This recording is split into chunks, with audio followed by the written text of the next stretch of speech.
Hello friends, welcome to our channel. Today we're going to take a look at another horrible case with you.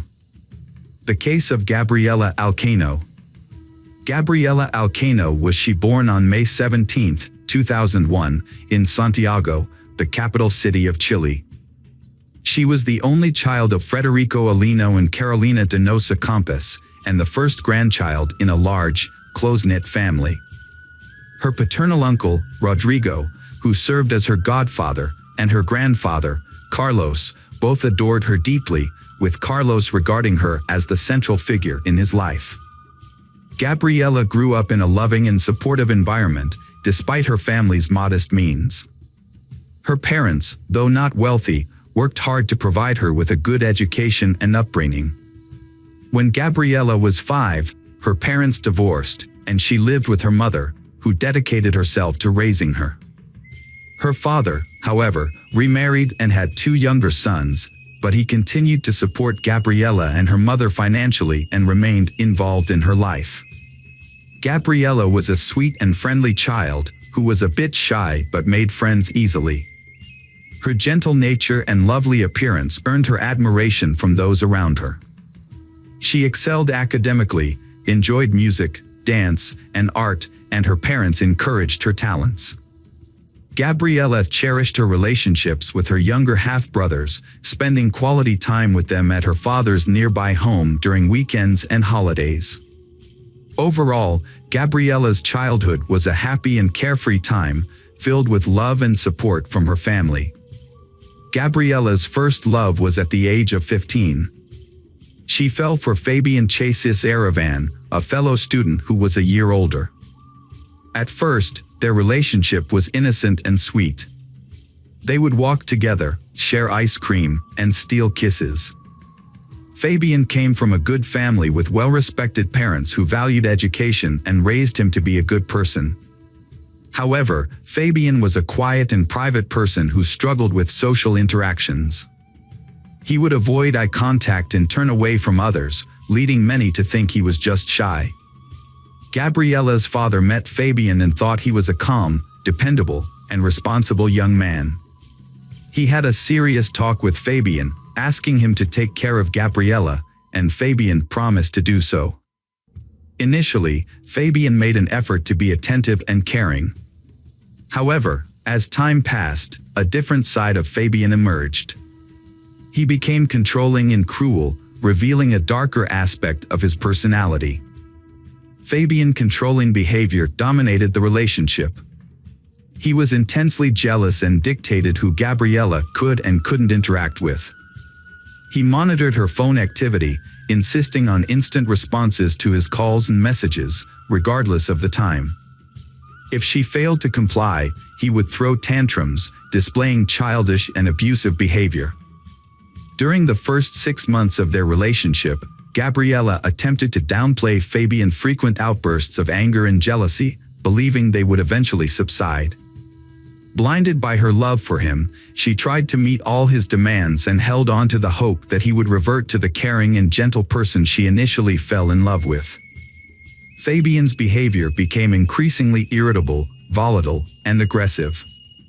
He emotionally drained Gabriela, progressing from verbal abuse to physical mistreatment. He would slap her, pull her hair, or grab her hands, often leaving no visible marks.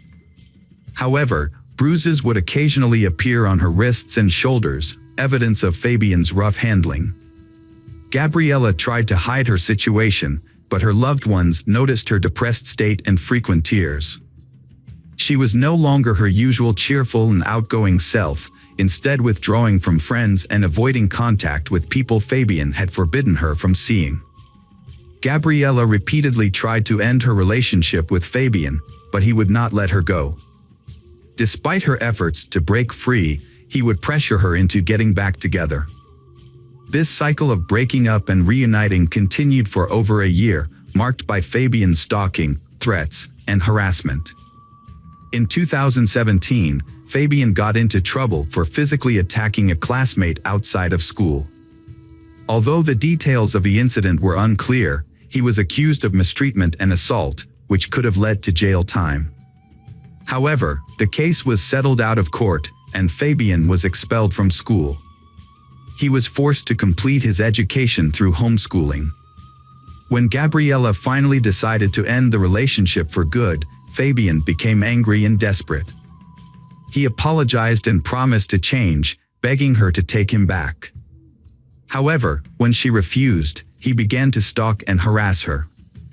He would show up at her school or home, even attempting to climb into her room through the window. He bombarded her with dozens of calls, texts, voice messages, and social media messages, trying to intimidate her into resuming their relationship. Gabriela was determined to end the relationship, despite Fabian's erratic behavior. His messages veered wildly from apologetic to threatening, but she remained resolute. However, Fabian's actions were unpredictable and frightening. He would often vanish for weeks, giving Gabriela a glimmer of hope that he had moved on, only to reappear and resume his harassment.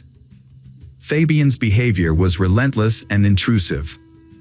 He would follow Gabriela everywhere, showing up unexpectedly and causing public scenes. His outbursts were loud and intimidating, leaving Gabriela feeling anxious and fearful. As a result, she became reluctant to be alone, always seeking the company of friends or family after school. She would often meet her mother at work and travel home with her, or ask her father or uncle to accompany her on trips. This constant vigilance took a toll on Gabriela, leaving her exhausted and drained over several months. A devastating series of events began to unfold for the Alcaino family when a burglar broke into the home of Frederico's second wife, taking her life in a tragic turn of events. At the time, the children were at school and Federico was at work, leaving her alone and vulnerable. Fortunately, the perpetrator, a neighbor with a prior conviction, was apprehended immediately. Gabriela and her mother rallied around Federico, offering emotional support and helping him care for the children during this difficult time. Although Gabriela's thoughts were temporarily diverted from Fabian, who had gone missing around the same time, she remained focused on her own goals. She was busy preparing for entrance exams, hoping to secure a spot at one of Santiago's most prestigious universities, where she aspired to study journalism or advertising. However, this tragedy was only the beginning of a series of heartbreaking events that would soon befall the Alcaino family. In May 2018, Fabian suddenly re-emerged, beginning a campaign of obsessive stalking that made Gabriela feel unsafe in all aspects of her life.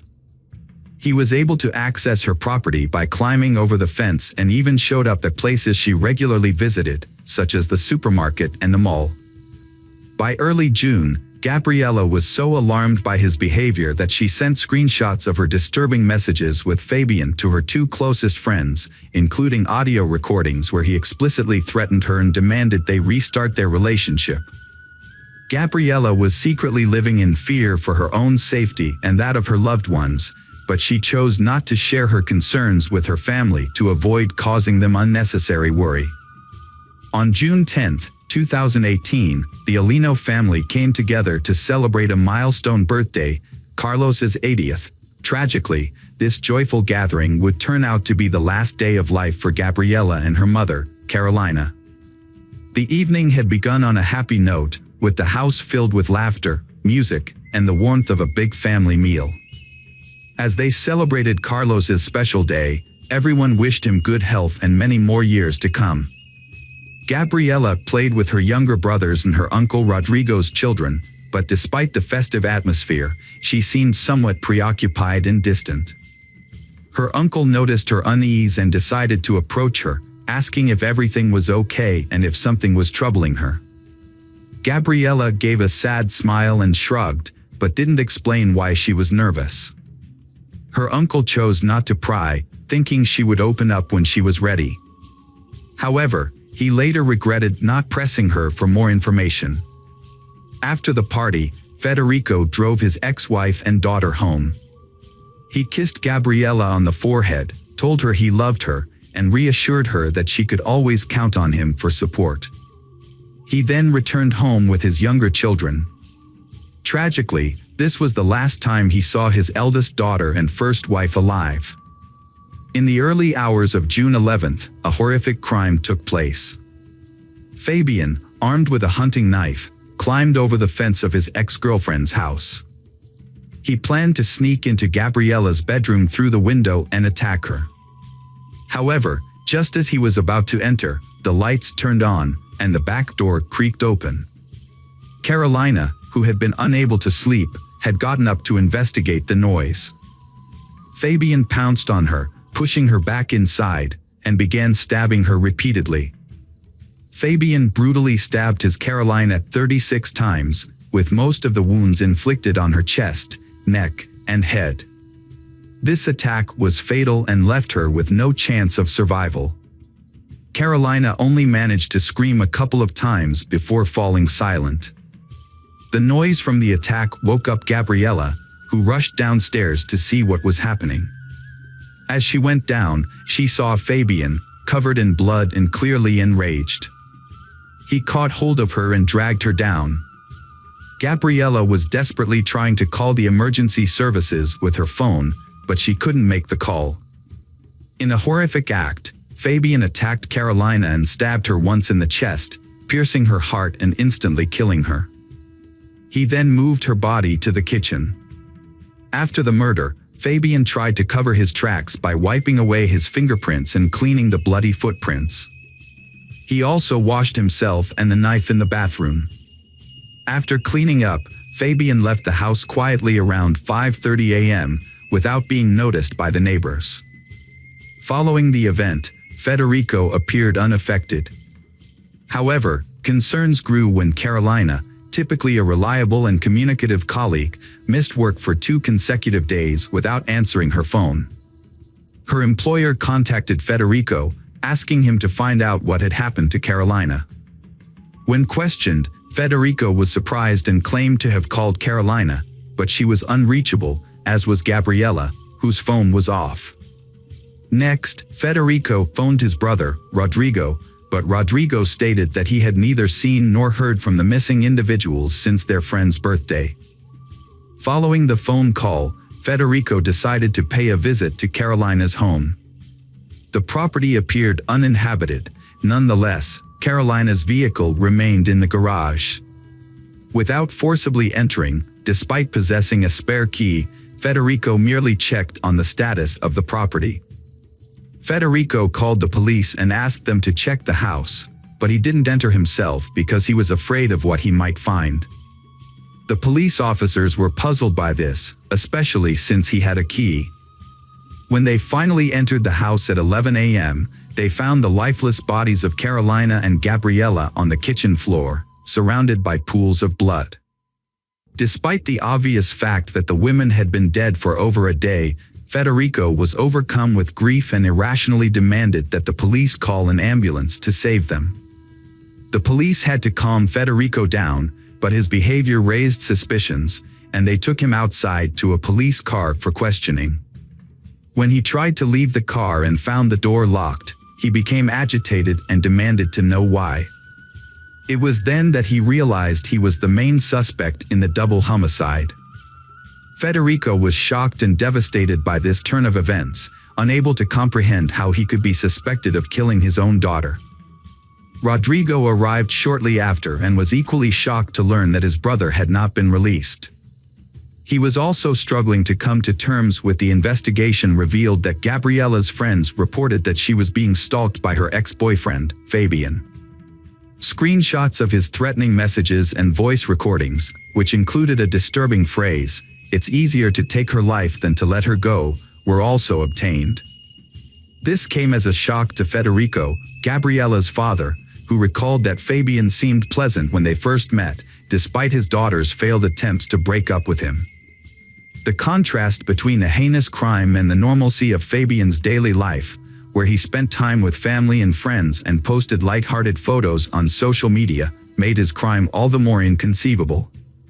After being taken into custody, Fabian responded to allegations with pretended astonishment and anguish, falsely claiming his innocence and feigning affection for Gabriela. Fabian had gotten rid of the object used to commit the murder and thrown away some clothes with blood on them. However, there were still small drops of blood on his shoes, and footprints matching his shoes were found at the scene of the crime.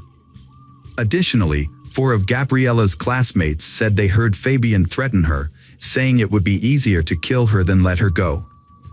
Because of the evidence and what the witnesses said, Fabian admitted to the crime, but tried to make himself look like a lover who was deeply hurt. The defendant claimed that his intention was not to harm Gabriela, but rather to have a conversation with her. However, the situation escalated, and he ultimately treated her mother as an unwanted witness. He struggled to provide a reasonable explanation for bringing a hunting knife to the encounter, which was supposedly meant to be a conversation. Following the autopsy and other necessary examinations, the victims' bodies were released to their family for burial. A large crowd gathered at the funeral to pay their respects to the deceased and offer condolences to their loved ones. Gabriela was laid to rest in a white dress she had always wanted to wear but never had the chance to. Karolina was buried in a closed casket due to the severe mutilation of her face. Fabian's family hired a skilled lawyer who developed a strong defense strategy, aiming to secure a minimal sentence for his client. During the initial court hearings, the lawyer highlighted Fabian's young age and clean record, pointing out that the attack on his classmate had been resolved outside of court. However, the victim's family pushed for a more severe charge of femicide, which was rejected by the prosecution due to the specific requirements of Chile's law. Since Fabian and the victim were not in a romantic relationship at the time of the crime, the case did not meet the criteria for femicide. The lawyer also argued that Fabian had acted on impulse and was in a state of distress when he committed the crime. As a result, Fabian faced a potential 15-year sentence for the double homicide and assault charges. The victim's family, understandably, demanded the maximum punishment for Fabian. After the initial hearings, the judge gave both the prosecution and defense 6 months to gather evidence. Fabian's lawyer requested his release pending trial, but the judge denied this request, keeping Fabian in custody. Gabriela's father was furious. He lost 2 loved ones to violent deaths. Now, the person responsible for the murders of his ex-wife and daughter might receive a lenient sentence. The defense lawyer tried to blame the victims, and the authorities seemed willing to accept this excuse. In response, Gabriela's father and uncle, along with women's rights groups, proposed Gabriela's Law. This law would broaden the definition of femicide to include intimate partner violence, regardless of whether they was married or cohabiting. The National Office for Women and Gender Equality soon joined the cause, actively pushing for the law. Although the bill faced opposition due to concerns that it could lead to new charges and stricter penalties for perpetrators already in prison, feminist groups nationwide rallied behind the Alino family. They organized marches and demonstrations in support of Gabriela's Law. In August 2019, a year and 3 months after the tragic murders, significant changes were made to Chile's femicide law. Known as Gabriela's Law, these amendments aimed to strengthen the country's response to violence against women. The law now defines femicide as any act of violence, injury, or murder committed against a woman due to hatred based on her gender, regardless of the relationship between the victim and the perpetrator. Additionally, the law considers it an aggravating circumstance if the victim is a minor or has health issues. In April 2022, Fabian Series went on trial for attacking his ex-girlfriend and her mother 4 years earlier. Thanks to Gabriela's Law, the defense had limited options. Fabian was charged with femicide under aggravating circumstances because one of the victims was a minor, as well as with double homicide and assault. On April 20th, he was sentenced to life in prison without the possibility of parole. After the verdict was delivered, Frederico and Rodrigo spoke to the court, expressing their gratitude to the judges for their fair decision. They acknowledged that no punishment could restore the life of their loved ones, Karolina and Gabriela, but emphasized that a life sentence for the perpetrator would serve as a safeguard, protecting other women from suffering a similar tragic fate. Hello friends, welcome to our channel. Today we're going to take a look at another horrible case with you, the case of Ilana Frick. Ilana Christina Frick was born in September 1977 in Windsor, Ontario, to George and Anna, who had immigrated to Canada from Croatia in the early 1970s. She was the younger of two daughters, with an older sister named Karolina, with whom she was extremely close. Ilana's birth was considered a miracle by her parents.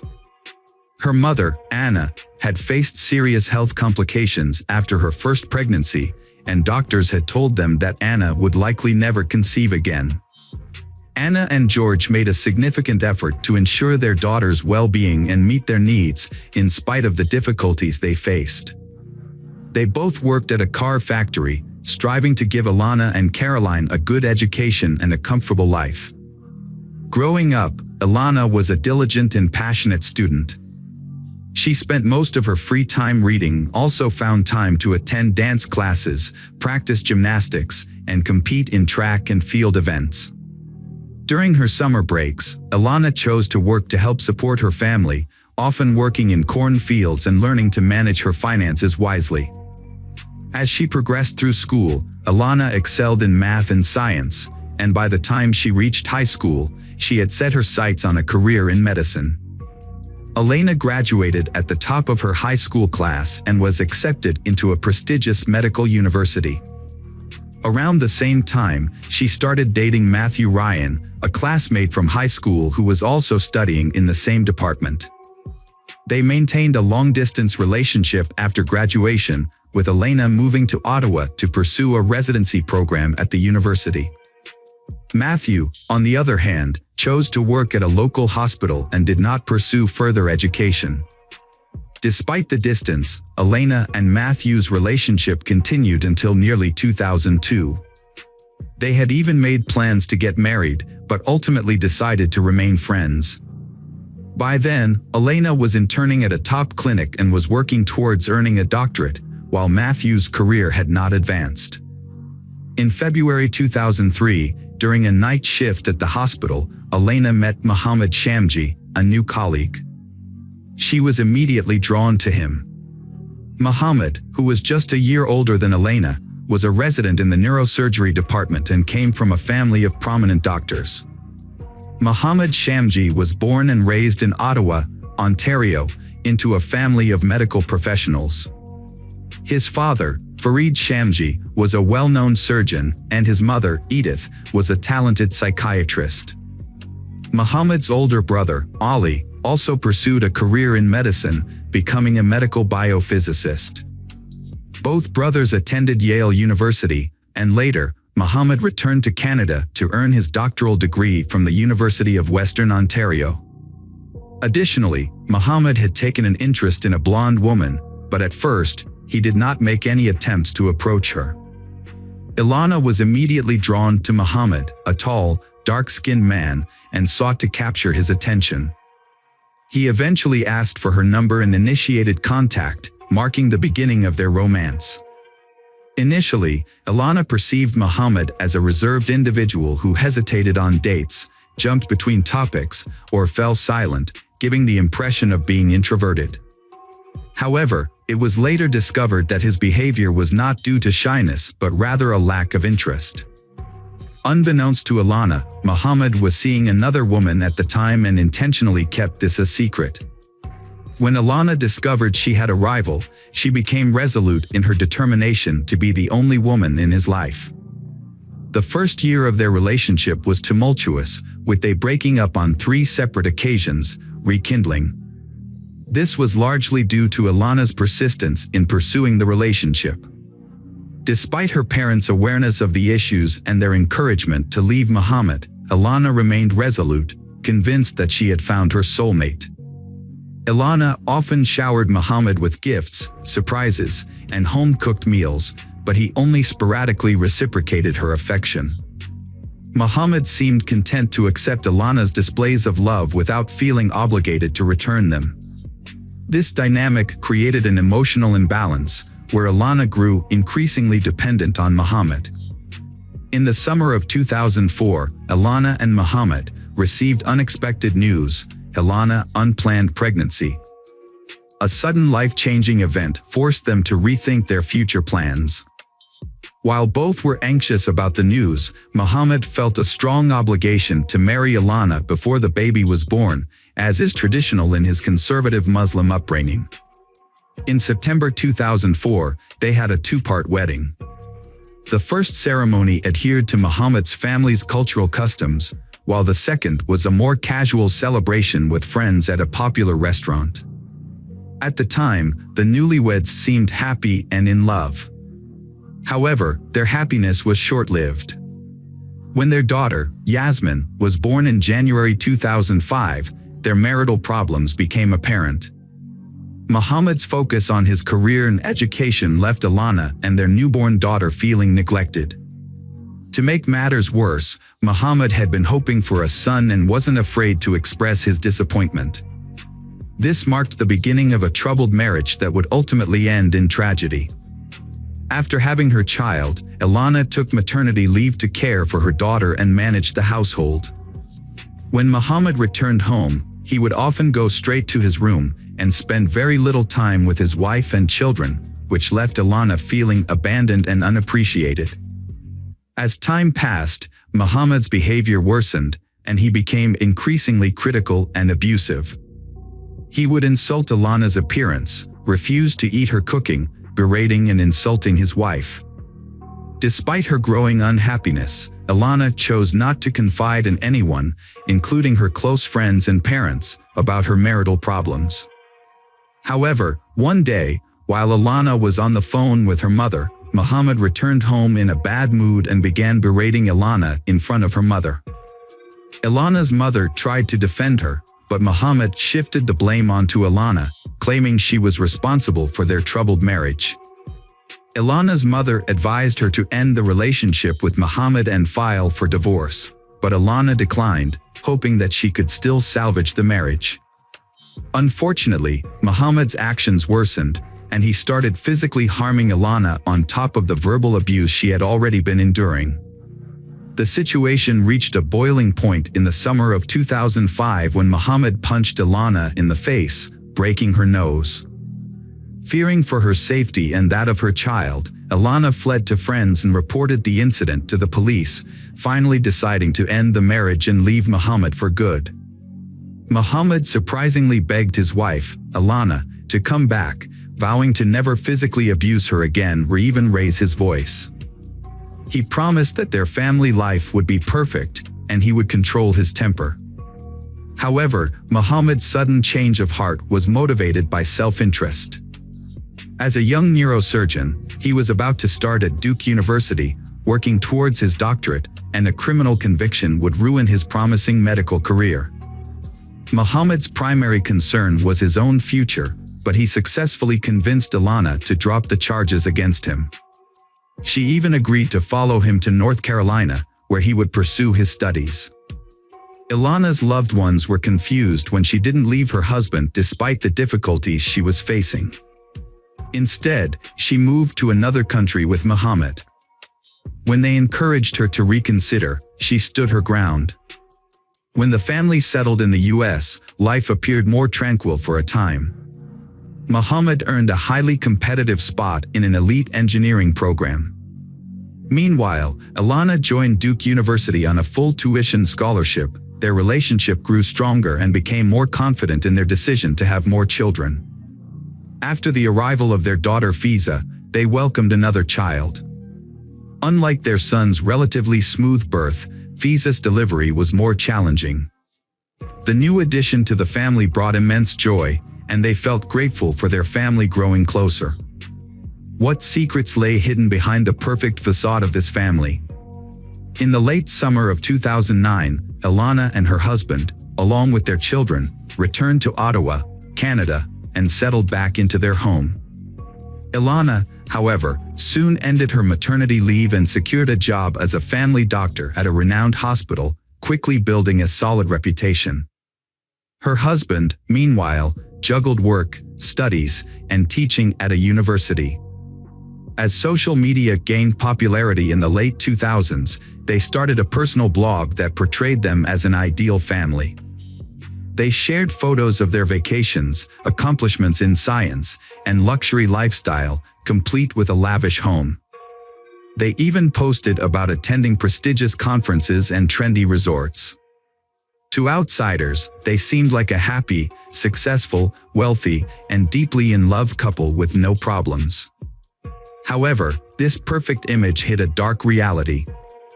Behind closed doors, Muhammad continued to exert strict control over Alana. He monitored her interactions, dictated what she wore, and even checked her email and social media accounts.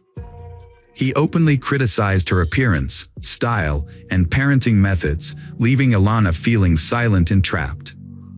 As time passed, the tension and aggression between them became stressed, with Muhammad frequently yelling at Alana and blaming her for their arguments and discord. In 2011, a prestigious medical center in Calgary offered a talented neurosurgeon, Muhammad, a fellowship in spinal surgery. Muhammad accepted the offer and relocated to Calgary, but he had to leave his family in Ottawa because his wife, Alana, couldn't take a leave of absence from her job for over a year. They had to manage a long-distance relationship. During one of Muhammad's visits home, their relationship faced its biggest challenge yet. While at home, Muhammad accidentally left his laptop open, and Alana saw a message from another woman on his social media account. The content of the message implied a romantic involvement. When Alana confronted Muhammad, he confessed to having an affair, which was a devastating blow to Alana. Alana's family believed that this was the final straw, and they were convinced that she wouldn't forgive Muhammad again. However, Alana decided to give their marriage another chance. Muhammad promised to end the affair, and they decided to start fresh in Toronto, where Muhammad had secured a high-paying job. Despite this fresh start, their marital issues persisted. After their move to Toronto, Muhammad expressed his desire to have a son, and Alana agreed to try again, hoping that a new child would bring stability to their family. In October 2013, they had a son named Marius, a long-awaited addition to their family. Despite the new baby, his behavior towards his wife remained unchanged. Over the next few years, he devoted himself to his medical career, becoming a skilled and respected neurosurgeon known for his ability to tackle complex cases that other doctors avoided. Meanwhile, the wife also advanced in her career, becoming a representative for the Ontario Medical Association. However, the tension between them began to escalate, and his behavior towards his wife became increasingly aggressive. He went beyond verbal abuse, resorting to physical violence against her. During a family ski trip, the wife suffered a deep cut on her arm that required stitches, as well as other injuries. She initially claimed that the injuries were a result of a skiing accident. However, she later confided in her best friend that the injuries were actually inflicted by her husband. Following another heated argument over his latest infidelity, Alana discovered that her husband, Muhammad, was having an affair with a colleague. After overhearing a suspicious phone conversation, Alana confronted him, which led to a violent outburst, and he physically abused her. A friend, who was aware of the situation, advised Alana to end her marriage, but she refused. Her friend jokingly suggested that Alana should retaliate by having an affair of her own. Although the suggestion was made in jest, Alana might have considered it a viable option to get back at her unfaithful husband. During the summer of 2016, their relationship continued to deteriorate. Their children were away at camp or staying with their grandparents, leaving Alana and Muhammad to face their marital problems alone. In a surprising turn of events, they celebrated their 12th wedding anniversary in early September, even sharing the news on social media. However, their happiness was short-lived, as they began discussing divorce just a week later.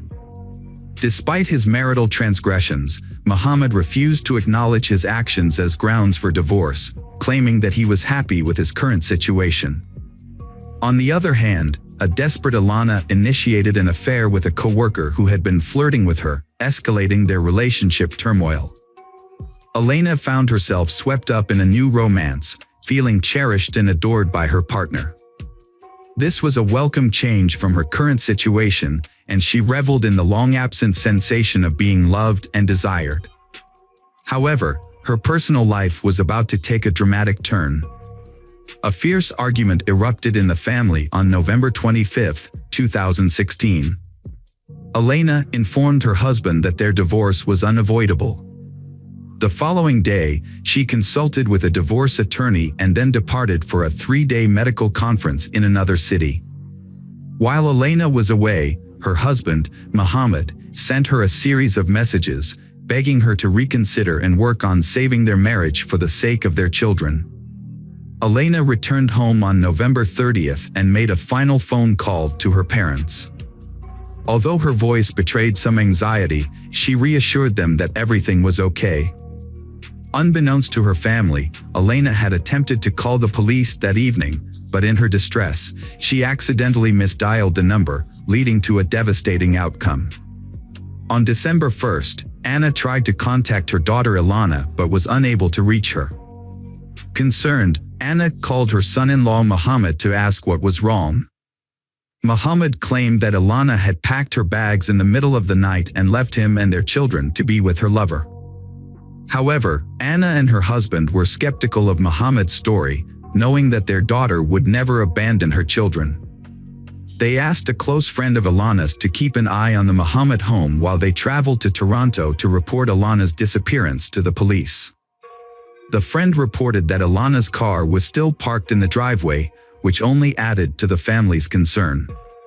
When Anna and her husband arrived at their daughter's house, they didn't notice anything out of the ordinary at first.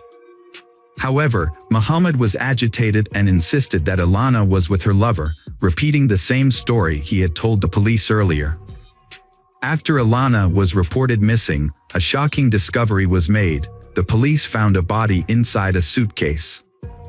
A man walking his dog by the river on December 2nd noticed a new-looking suitcase under a bridge about 24 miles from the suspect Mohammed's home. His curiosity got the best of him, so he opened the suitcase, discovering the body of a blonde woman. The police were immediately notified, and the body was taken to the medical examiner for identification and analysis. Fortunately, identifying the owner of the suitcase was not difficult because the perpetrator had left the luggage tag attached, which still had her name and travel information from her recent trip. Her parents confirmed the identity as Ilana. An autopsy revealed her cause of death to be mechanical asphyxiation and a broken neck. Additionally, her body showed signs of abuse with multiple bruises and abrasions.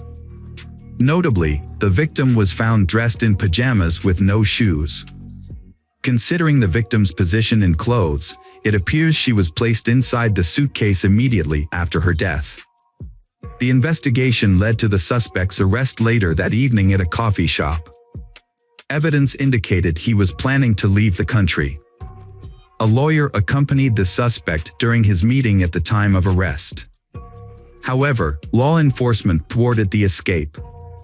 Subsequently, Mohammed, the prime witness turned suspect, was arrested, formally charging him with Ilana's first-degree murder. Mohammed denied any involvement in the incident, but a disturbing detail soon came to light. Their 12-year-old daughter, Yasmin, had unintentionally witnessed her mother's murder.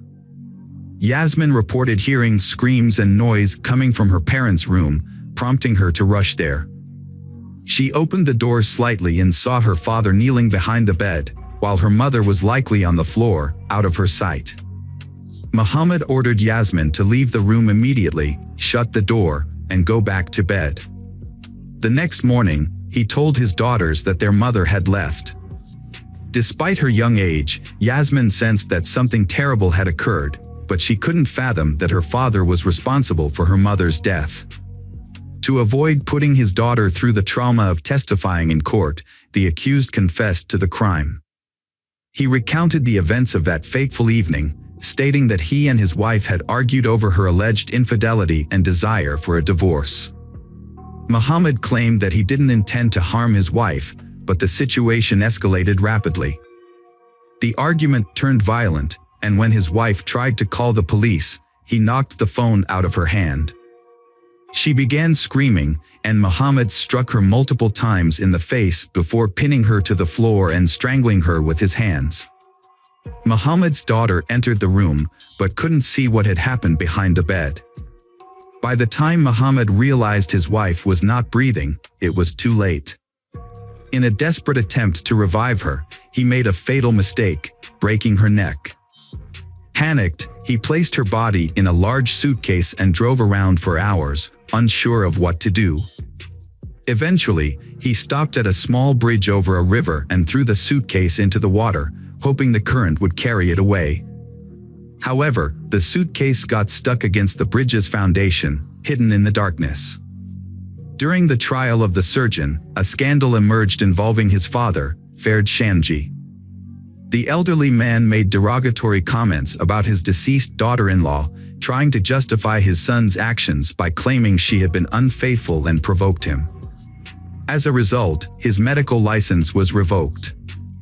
Muhammad was found guilty of second-degree murder in April 2019 and sentenced to life imprisonment. However, he may be eligible for parole in 14 years, considering the time he served during the trial. This means he could be released as early as 2030. Additionally, Muhammad was prohibited from contacting his children or his wife's parents and was ordered to pay them a substantial amount of compensation. His medical license was also permanently revoked, preventing him from practicing medicine or teaching again. The children who have lost their parents are now being cared for by Alana's parents. Welcome to our channel. Today we're going to take a look at another horrible case with you, the case of Lindsay Cutshall. Lindsay Cutshall was born in 1982 in the small town of White Eyes, Ohio, to a devoutly Christian family. Her father was a pastor, and she was raised with strong religious values. Despite her strict upbringing, Lindsay was an adventurous and active child who enjoyed sports and later developed a passion for hiking and extreme tourism. After completing her education, Lindsay attended Appalachian Bible College in West Virginia, where she honed her outdoor skills. She regularly went on hikes, climbed mountains, and rafted down rivers, often organizing her own expeditions. Lindsay's dream was to establish a summer camp for children and teenagers, where she could teach them wilderness survival skills, rafting, and other outdoor activities. Jason Allen was born in 1978 in Zeeland, Michigan, to a deeply religious family. As a teenager, he became fascinated with hiking and wilderness survival. Jason was a tall, athletic, and charismatic individual who possessed natural leadership qualities, which drew like-minded people to him. He was passionate about exploring new heights and mastering outdoor skills. Lindsay and Jason met in 2002 during a hiking trip in the Appalachian Mountains. At the time, Lindsay was still a student, while Jason worked as a mountain guide and climbing instructor. They quickly formed a connection after meeting for the first time, leading the young man to ask for her hand in marriage just 6 months later. Both sets of parents gave their approval, and the young man proposed to his girlfriend with a beautiful diamond ring. Shortly after, he gave her a second engagement ring. As a couple, they made ambitious plans for their future. They intended to get married in September 2004 and buy a spacious house to raise a family. But things didn't turn out as expected. Before their wedding, they worked as senior counselors at a Christian summer camp called Rock and Water in California's El Dorado County. Their goal was to gain experience and eventually open their own camp after the wedding. On the Friday evening of August 14th, Lindsay and Jason decided to take a weekend trip to the San Francisco area. Before leaving, they informed their colleagues of their plans and left 2 experienced counselors in charge of the camp, ensuring a smooth transition. They told everyone they would return by Monday, expecting no issues for either themselves or their temporary replacements. With their plan in place, they set off in Lindsay's 1992 red Ford Tempo, and unfortunately, this was the last time anyone saw them alive. By Sunday evening, Jason and Lindsay, both counselors, had not returned to camp, but their absence did not raise immediate concern. It was assumed they would arrive late that night or early Monday. However, when they failed to appear at the Monday morning roll call at 8 a.m. and their phones were unreachable, their colleagues grew worried. The group quickly notified the police and then reached out to Jason and Lindsay's families to inform them about the situation. The parents went to the camp right away to get more information about the incident. Their colleagues were particularly concerned because Jason and Lindsay were known for their reliability and punctuality. If they had encountered any issues, they would have likely found a way to communicate. Upon arriving at the camp, law enforcement officials began questioning their colleagues, but the investigation quickly hit a roadblock. No one knew exactly where Jason and Lindsay had gone. They had planned to explore the San Francisco area, but their love for adventure and extreme activities made it likely that they were in a remote location with no access to communication or civilization. The police decided to wait for 48 hours, allowing the missing couple a window to possibly return home by themselves. In the meantime, concerned relatives and friends didn't want to delay any longer, and therefore decided to start searching. They reached out to everyone in their network, trying to gather information about the last time someone had contact with they. A missing person flyer featuring a photo of they was circulated, asking witnesses to report any potential sightings right away. By Tuesday, law enforcement had joined the search. The main focus was on the San Francisco area, its surrounding suburbs, and nearby localities. However, the large terrain made it challenging to thoroughly search every inch. A friend's insight that they frequently visited the secluded and picturesque rocky beaches led the police to concentrate on these locations. As the search effort dragged on for days, with several bodies found in sleeping bags in the targeted areas, the likelihood of finding they alive decreased significantly. On Wednesday, August 19th, a helicopter patrol spotted 2 bodies in sleeping bags on a remote rocky beach, indicating that the individuals were likely deceased rather than just resting. Upon arriving at the scene, police found a red Ford Tempo parked near a tourist shelter and a steep trail leading to a scenic beach. The car was identified as belonging to missing student Lindsay Cutshall after a database check. As officers descended the trail, they discovered 2 people in sleeping bags, who initially appeared to be sleeping. However, they did not respond to calls or noise.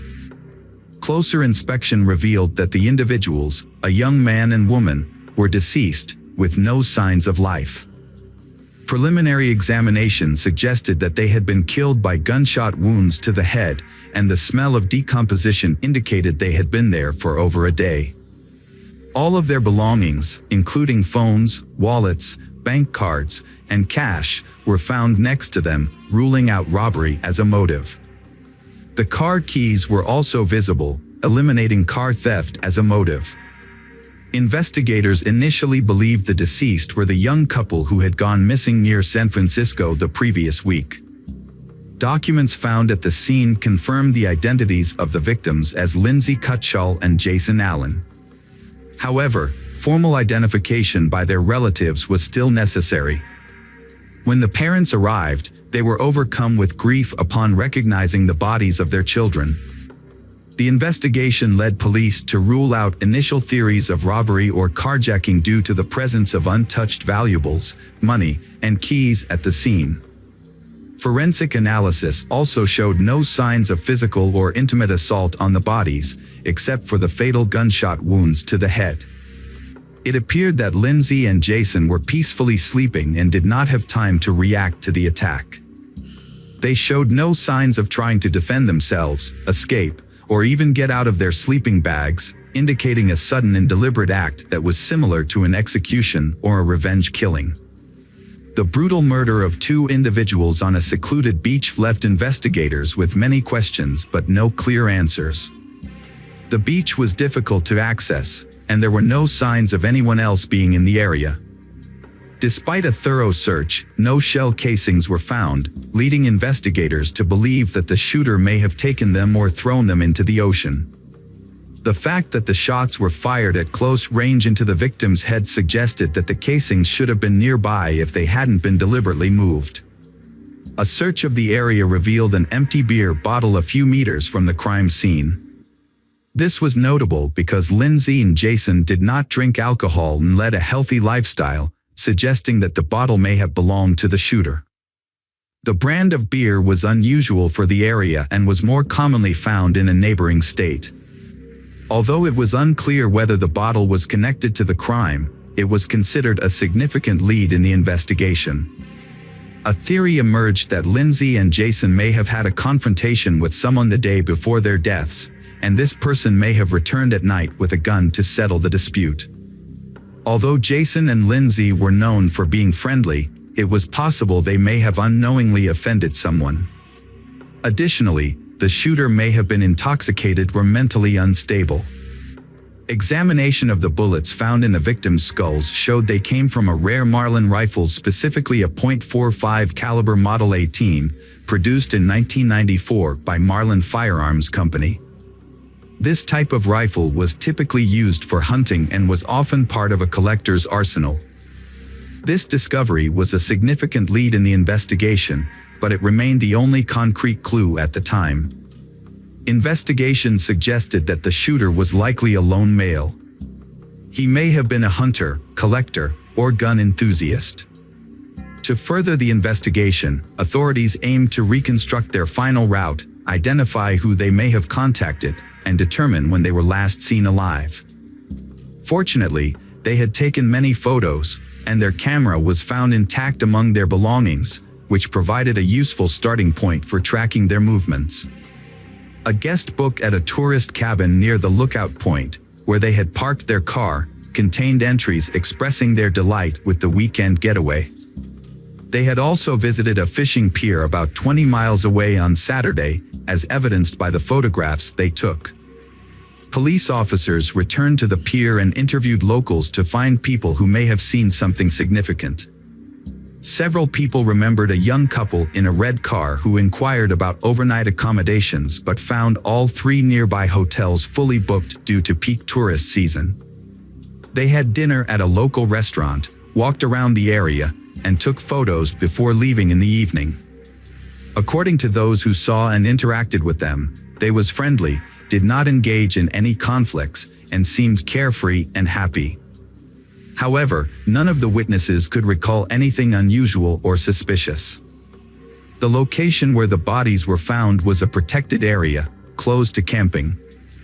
However, the young couple had nowhere else to stay overnight, so they decided to camp on the beach, using sleeping bags instead of a tent. They felt safe on the secluded beach on a warm August night and planned to return to the rock and water camp on Sunday. This information helped investigators narrow down the time frame of their deaths. Since they went to sleep but didn't survive until morning, it's likely they were killed between 11 p.m. on Saturday and dawn on Sunday.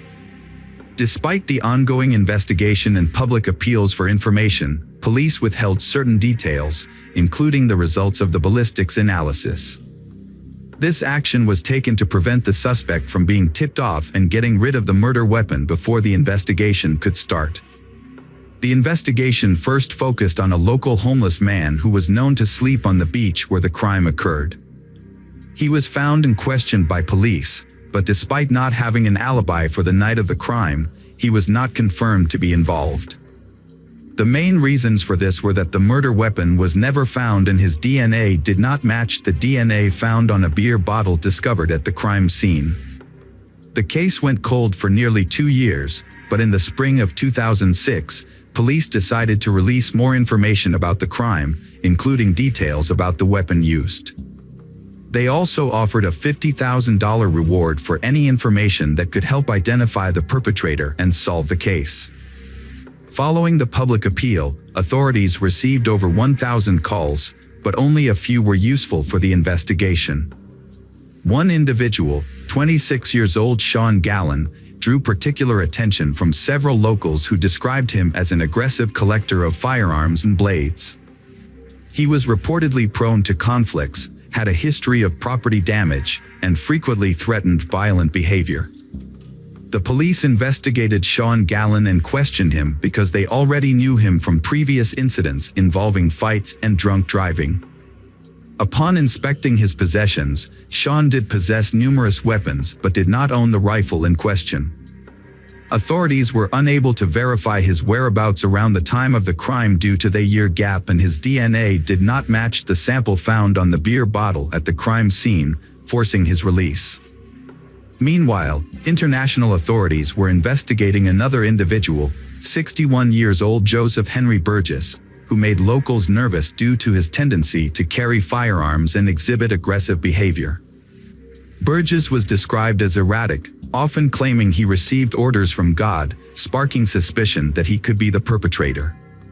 Joseph Burgess was living in Canada in the late 1970s, feeling lost and without a clear sense of purpose or direction in his life. In 1978, he joined the Children of God commune, presenting himself as a deeply devoted individual. Those around him considered him excessively zealous.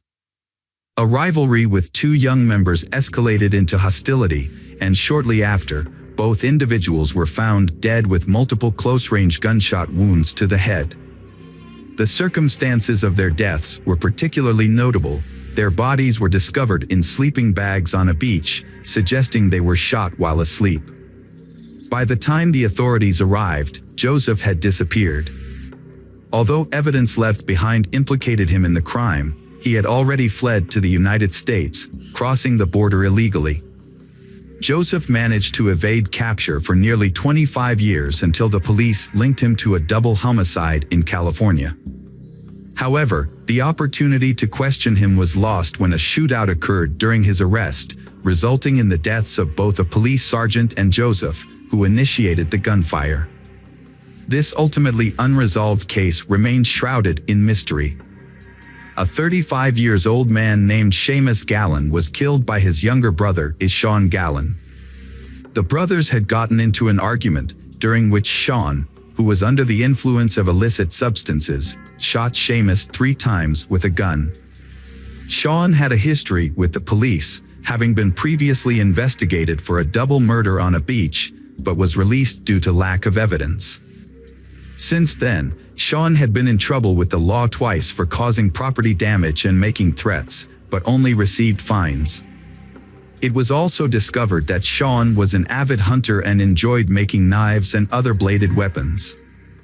People who knew him described him as antisocial, aggressive, and unpredictable. After killing his brother, Sean tried to run away but was caught almost immediately. The police decided to take another look at Sean's possible involvement in a crime that happened 13 years ago. They found useful information on his social media page, where he had posted pictures of his large collection of weapons and talked about his supposed psychic abilities. According to his posts, Sean believed he was on a special mission and was receiving instructions from outer space. Sean's behavior initially led police to suspect that he had serious mental health issues. He refused to cooperate with the investigation, spoke incoherently, and maintained his innocence. A new lead was found by investigators who examined private messages on the deceased brother's social media page, something no one anticipated. In 2006, a $50,000 reward had been offered for information about a double homicide case. Sean's former girlfriend had messaged his brother, suggesting that she could claim the reward by turning Sean in. It appeared that both the girlfriend and the brother had knowledge about the case, but they had chosen to remain silent. Unfortunately, it was no longer possible to question either of them, as the brother had been shot and the girlfriend had died in a car accident 2 years earlier. However, when Sean was shown the printouts of the messages between his former girlfriend and his brother, he made a shocking confession. Despite his initial denials, Sean began to provide a detailed account of the events surrounding the double homicide.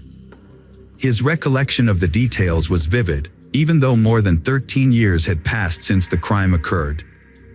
One evening, a man left his house with a marlin rifle, planning to hunt in a nearby wooded area. However, after wandering aimlessly for a couple of hours, he decided to head down to a nearby beach, which he believed was a good spot to find wild boars. As he walked along the shore, he came across two sleeping bags with a young man and woman asleep inside. He stood there watching them for several minutes, when suddenly he heard voices in his head telling him to kill them. The man claimed that this was a mission from outer space that he had to carry out. So, he pointed his rifle directly at the young man's head and fired, instantly killing him. The sound of the shot woke she, but before she could even process what was happening, the man fired again, killing her as well. He then picked up the spent casings and put them in an empty beer can he had been carrying. Later, he threw the can into some bushes in his father's backyard, where he also hid the rifle, asking his father to keep it for him. Sean's father hid the murder weapon in the cellar of his old barn without asking any questions. Remarkably, Sean's account of the crime was later confirmed. When the barn eventually collapsed, the rifle was discovered at the site, and a beer can with shell casings was still hidden in the overgrown bushes in the backyard. The property's abandonment after Sean's father passed away in 2009 had helped preserve these key pieces of evidence. A beer bottle found on the beach was initially considered evidence, but it was later discovered to be unrelated to the crime. Sean claimed that voices in his head ordered him to commit violent acts and that he was not aware of his actions when he committed the crime. His defense argued that Sean was mentally ill and unfit to stand trial. The court relied on expert psychiatrists to assess the validity of these claims. The psychiatric evaluation found that Sean did indeed suffer from multiple mental health disorders, which were exacerbated by his use of alcohol and prohibited substances. However, the evaluation also showed that at the time of the crime, Sean acted with deliberation and careful planning, fully aware of his actions and the need to cover his tracks to avoid detection. Specifically, Sean deliberately killed the young man first, knowing that she would be less able to resist or defend herself if anything went wrong. Sean carefully removed the casings and handed the rifle to his father, instructing him to conceal it. Although psychiatrists diagnosed Sean with mental issues, they concluded he was mentally fit to stand trial and be held accountable for his actions. Notably, his family and former girlfriend were aware of or suspected his involvement in the double homicide, yet none of them reported him to the police. Sean's trial took place in the spring of 2019, nearly 15 years after the double homicide. On June 17, 2019, he was sentenced to 2 consecutive life terms without parole, plus an additional 94 years for killing his brother in 2017. He is currently serving his sentence in a special prison unit for inmates with mental disorders. Due to his continued claims of hearing voices and aggressive behavior, he is closely monitored to prevent harm to himself or others. The motive behind the double homicide was never established. According to reports, Sean randomly encountered they sleeping on the beach and decided to end their lives without apparent reason. Hello friends, welcome to our channel. Today we're going to take a look at another horrible case with you. The case of Maria Alejandra Lafuente Casco. Maria Alejandra Lafuente Casco, a stunning brunette with bright brown eyes and thick black eyelashes, lived in Mexico City. Alejandra took great pride in her appearance, considering herself the epitome of female beauty. Alejandra's success wasn't limited to her physical appearance. Her father, Dr. Alberto Dente, was a renowned psychiatrist with a doctorate in sciences. Following in his footsteps, Alejandra had built a successful career of her own. Alejandra's father was a renowned scientist specializing in psychiatric disorders.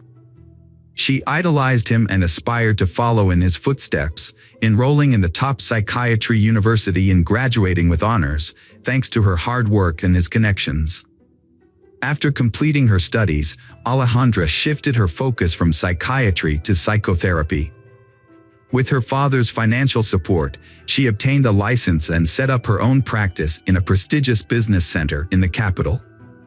Alejandra's first marriage, to her ex-husband, ended in divorce, but she has two beautiful daughters who have inherited their father's eyes and sense of humor.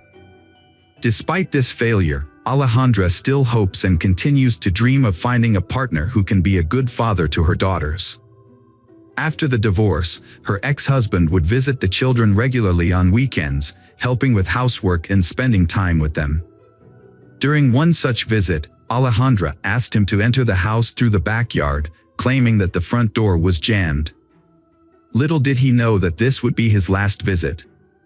Once inside, Alejandra told him that their youngest daughter was taking a bath and asked him to go into the bathroom with her. The ex-husband walked into the house, not knowing what was about to happen. The eerie silence was a complete contrast to the usual bustling atmosphere. There was no sound of cartoons or children's laughter. The ex-husband went to the bathroom. He noticed the tape on the floor and his daughter was not in the bathtub full of water. A feeling of unease began to appear, and he suddenly realized that something was very wrong. At that moment, Alejandra appeared behind him, holding a hammer, and hit him on the head with all her strength. She struck another blow, and the ex-husband collapsed to the ground, blood pouring from the open wound on his skull. A horrific scene unfolded as the ex-husband lay covered in blood. Experts later determined that he had no chance of survival, and that death occurred almost immediately after the first blow. The eldest daughter, who had unexpectedly returned home early from a friend's house, happened to witness the horrific scene. The children were no strangers to their parents' frequent quarrels, but this time the situation had escalated to a deadly level. The daughter, shocked and distressed, ran away from home and called for help. A neighbor responded quickly and called the police. Authorities arrived promptly and arrested Alejandra, charging her with murder. After her arrest, Alejandra was held in a cell for a month until her first trial. Throughout the proceedings, Alejandra maintained her innocence. Her lawyers argued that she had acted in self-defense, citing her ex-husband's history of intense jealousy. According to the defense, her ex-husband fabricated statements that Alejandra had brought men into the house, which allegedly affected the mental health of their daughters. On the day of the incident, Alejandra's ex-husband unexpectedly showed up at her home, entering through the back door in an attempt to catch her with another man. When he found Alejandra alone in the bathroom, he attacked her. In self-defense, Alejandra struck her ex-husband twice in the back of the head. After considering the evidence and taking into account the presence of Alejandra's two young daughters, the court delivered its verdict on June 14, 2012. Alejandra was sentenced to 1 year and 4 months in prison. However, thanks to her lawyer's efforts and financial support from her father, her prison sentence was suspended and she was released. A few months later, the appeal was refiled, this time with a request to dismiss the charges. The defense argued that she had acted in self-defense.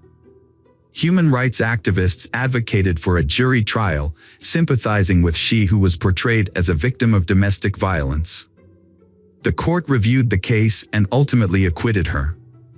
After her release, she resumed providing psychological counseling. Alejandra successfully created a public image of a victim of gender inequality who fought for her rights and emerged victorious. This image boosted her popularity among potential clients. Around this time, she met Alan Carrera Cuellar, a prominent Mexican businessman, the son of Adrian Carrera Francis, a former head of special services for the Central District who had enjoyed a distinguished career. Alan was a tall, handsome, and statuesque man. Alan soon expanded his business and opened a chain of construction stores across the country. However, his success came with a hidden cost. Part of his business was connected to organized crime, and this fact was kept hidden from most people. Unfortunately for his family, his involvement in financial fraud eventually came to light, resulting in his father losing his job.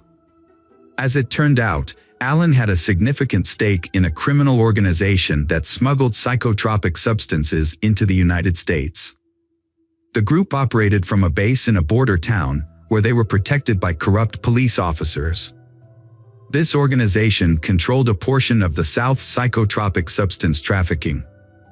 Alin's father was eventually linked to his son's crimes and was forced to cooperate with the authorities, giving a statement that incriminated him. He was initially sentenced to 20 years in prison but was unexpectedly released from prison on July 18, 2000, after being enrolled in a witness protection program. Alin was always surrounded by women, but he had been in love with a classmate since childhood, whom he eventually married. The marriage was brief but happy, and they had a beautiful daughter.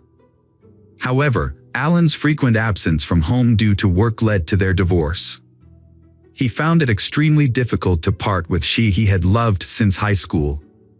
Subsequent relationships brought him no joy, and the loneliness and sadness led him to gradually develop a drinking problem. Alin struggled with chronic depression and developed an alcohol addiction, which led to a destructive habit. To overcome this, he tried various methods, including reading books, attending Alcoholics Anonymous meetings, and seeking professional help. He eventually found Dr. Alberto, a renowned psychiatrist. Unknown to Alin, his therapist, Dr. Alberto, was also preparing his ex-wife for psychotherapy. However, Dr. Alberto informed his ex-wife that he could not treat her for ethical reasons, since he was already treating Alin psychologically. Instead, he referred her to another psychiatrist, Maria Alejandra. Alberto did not disclose his personal relationship with Maria Alejandra to his ex-wife because this could create a conflict of interest in the therapeutic relationship. Alejandra soon discovered that Alin could be the perfect match for her. He was described as a kind and wealthy man in his prime. Without hesitation, Alejandra asked her client to bring her ex-husband in for another therapy session, claiming she could resolve their issues in one visit and help them break their strong emotional bond. As soon as the session began, Alejandra and Alin started working on a plan to seduce each other. After the session, Alin invited Alejandra out for coffee to discuss his family problems. Although Alejandra initially declined the invitation, citing professional ethics, they ended up going on a date that same evening. An affair quickly developed between them. Alin's ex-wife was shocked to discover what had happened. She considered reporting the incident to the doctor's ethics committee, but ultimately decided against it.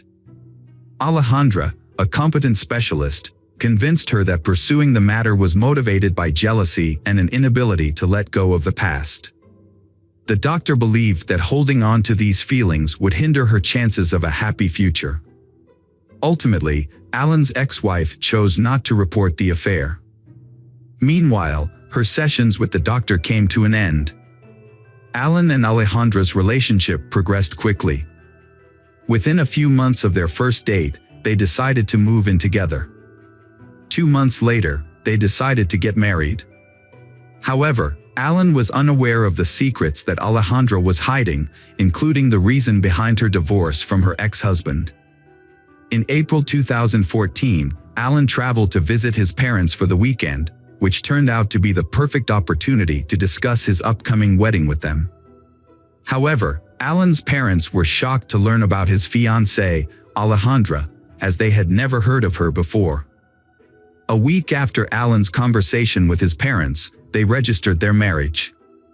Notably, Alejandra asked Alin not to invite her friends and relatives to the wedding, citing a modest celebration and a limited budget. Although the wedding was supposed to be low-key, it was later revealed that Alejandra's father did attend the ceremony.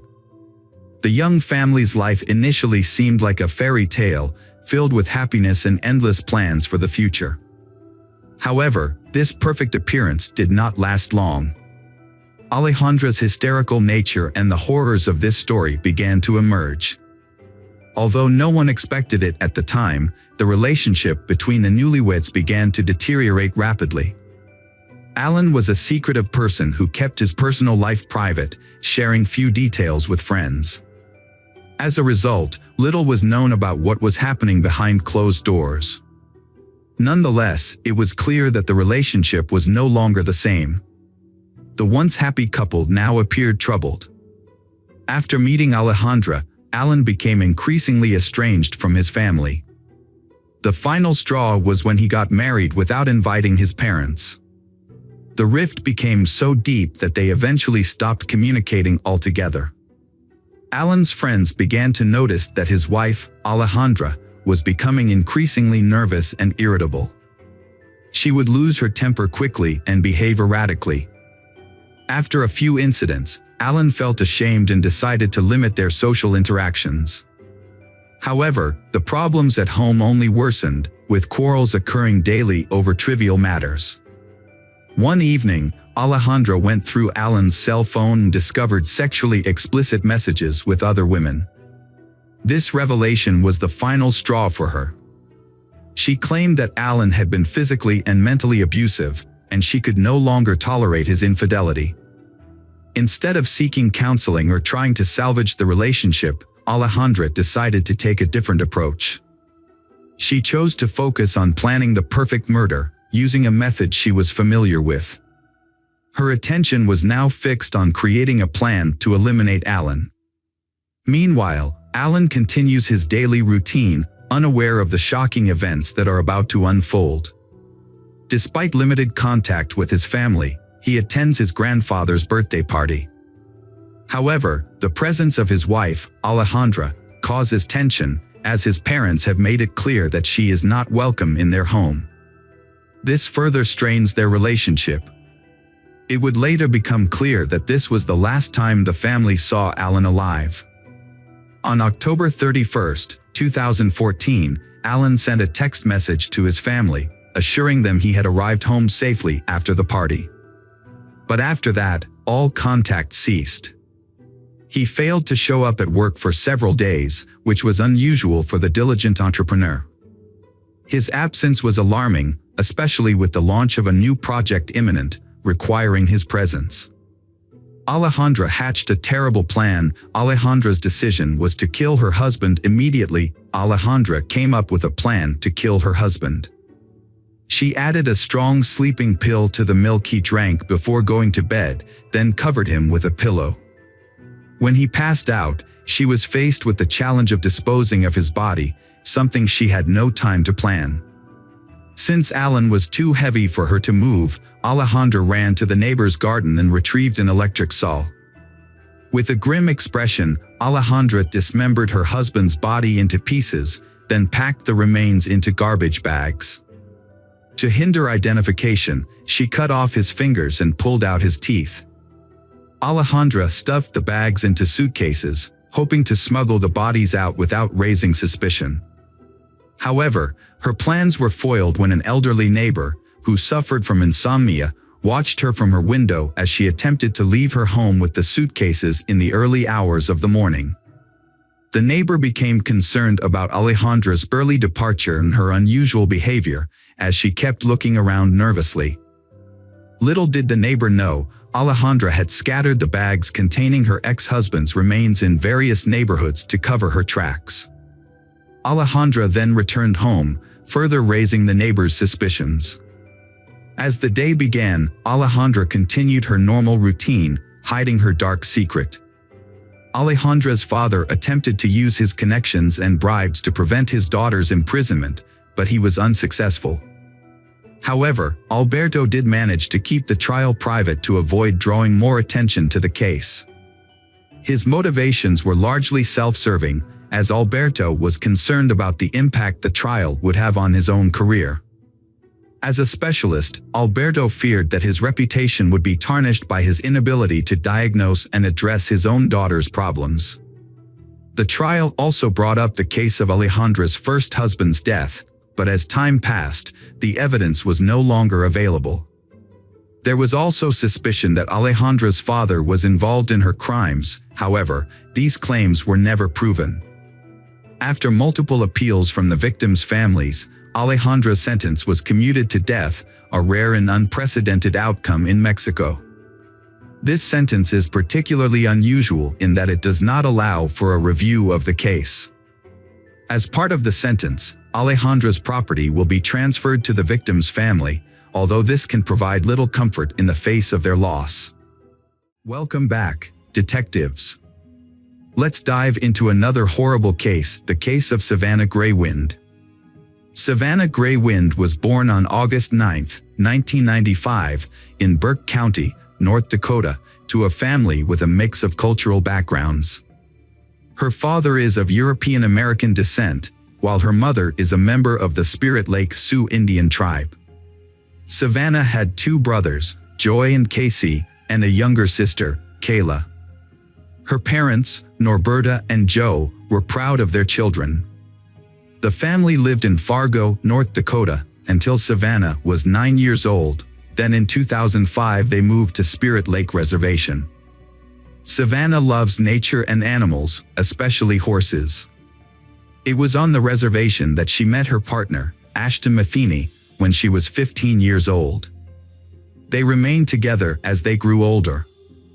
When it was time for college, the family moved back to Fargo. Savannah found work caring for the elderly at a nursing home. She studied to become a nurse and is preparing to take her exams in September.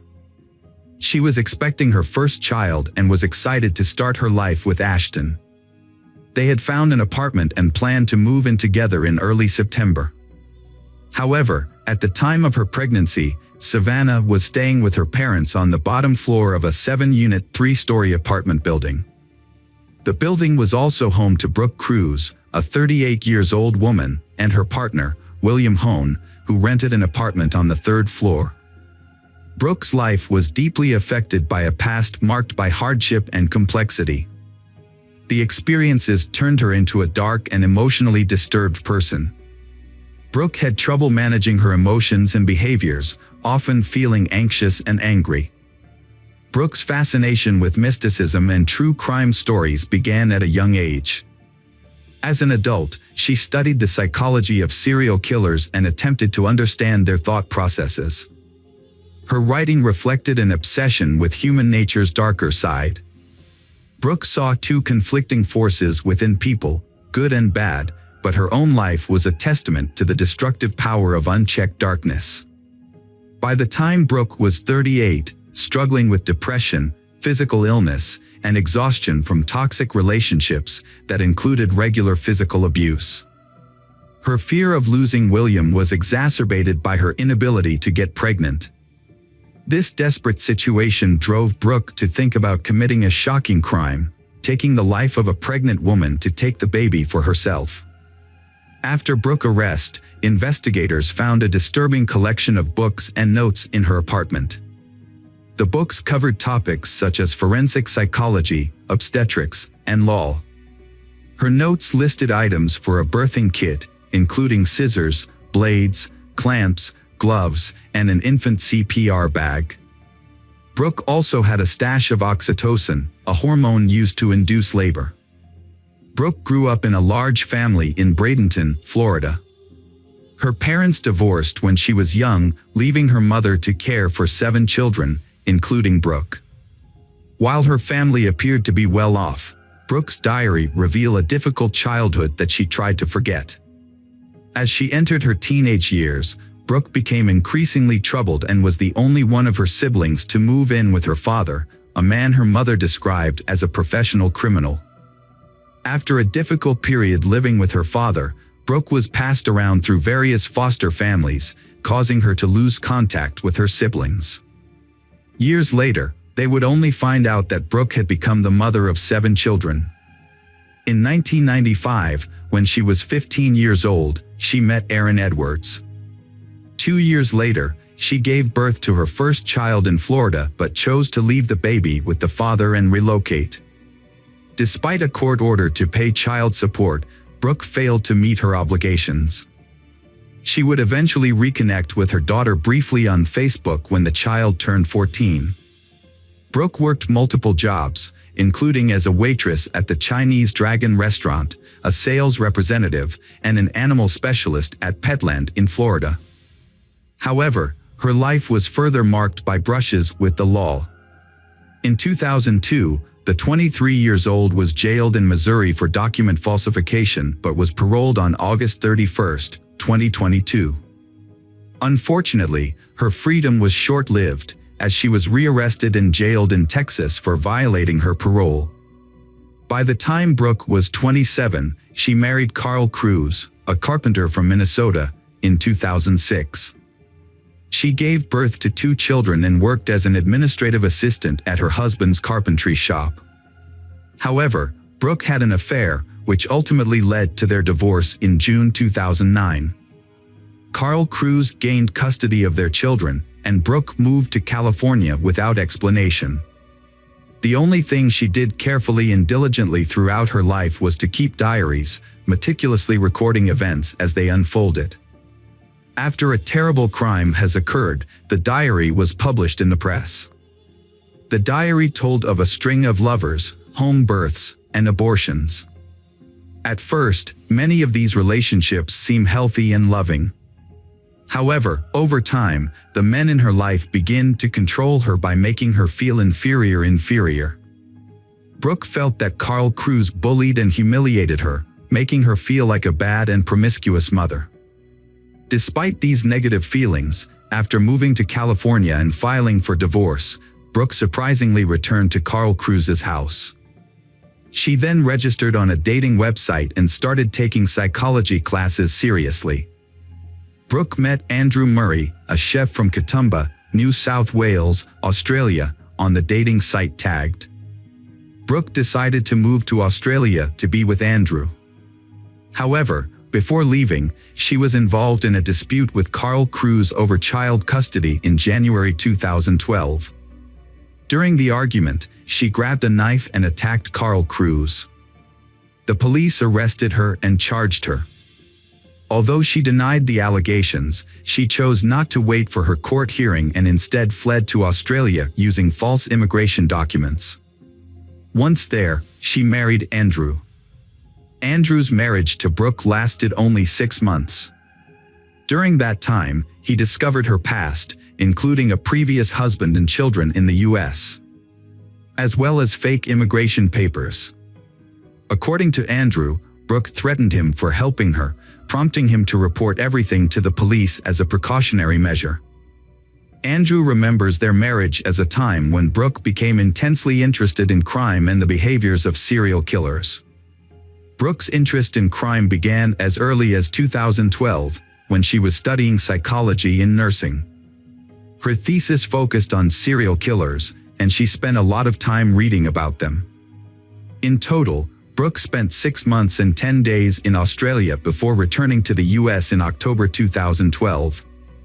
However, after returning to the US, she became embroiled in a lengthy custody battle for her 2 children. Reconciling with Andrew might have given her a chance to start over, but instead, she met William Hone, a 28-year-old man with a history of child abuse, in late 2012. Brooke fell in love with William, a man who had been divorced twice. Despite his troubled past, Brooke was optimistic about her new life. She took a job and began to rediscover herself. In 2013, Brooke decided to pursue a degree at Minnesota State University, enrolling in courses such as social behavior, psychology of deviant behavior, and research methods. She was particularly drawn to the psychology of serial killers, and her paper on the subject earned her top marks. Brooke's relationship with William was loving and kind at first, creating a peaceful home for their children. However, over time, the relationship became codependent, marked by joint substance abuse, and the problem is getting more and more tense. As Brooke's relationship deteriorated, her well-being suffered. She began to withdraw from her children, struggled in her job, and became increasingly fixated on her research into the darker aspects of human psychology. In 2014, Brooke's life and spirit changed dramatically after a series of terrible things happened to her. The specifics of these things are not disclosed, but they appear to have had a profound and lasting impact on her mental health. Brooke suffered a panic attack and was rushed to the hospital, where she was diagnosed with post-traumatic stress disorder. In the following year, Brooke's relationship with William began to deteriorate. She expressed her feelings of emptiness in her diary. She felt neglected, which led to her starting to isolate herself from others. Brooke's physical and mental health continued to decline, and she was eventually diagnosed with a gallbladder disease. This led to a significant decline in her overall well-being, causing her to become reclusive and rarely leave her house. The situation took a turn for the worse when Brooke's partner, William, became violent. In May 2016, the police responded to a call and found that William had brutally beaten Brooke in the bathroom. He pleaded guilty to assault and was banned from approaching her. However, he failed to comply with the restraining order and was found in Brooke's apartment 6 months later. The relationship between Brooke and William continued, but it was no longer healthy. However, one issue remained: William wanted a child, while Brooke was unable to have one due to a 2011 abortion. In 2017, after a fight, Brooke fabricated a pregnancy to prevent William from leaving her. To convince him, she sent him fake proof, including a false ultrasound picture and a photo of a positive pregnancy test. Brooke found an online recording of a random baby's heartbeat and presented it to William, claiming it was the heartbeat of the child she carrying. In reality, there was no pregnancy. William had already shared with friends and family that Brooke was pregnant, and in an attempt to save face, he pressured her to actually have the baby. Brooke understood William's statement as a final decision and thought he was insisting that they adopt a child from someone else, specifically their pregnant neighbor Savannah, who lived 3 floors below them. Brooke, who had medical knowledge, began making a list of what she needed to induce labor. One Saturday afternoon in August, Brooke deceived Savannah by offering her $20 to model a dress, claiming it was one she was currently sewing. Savannah agrees and goes to Brooke's apartment, unaware of Brooke's true intentions. Meanwhile, Savannah had ordered a pizza, expecting to eat it when she returned home.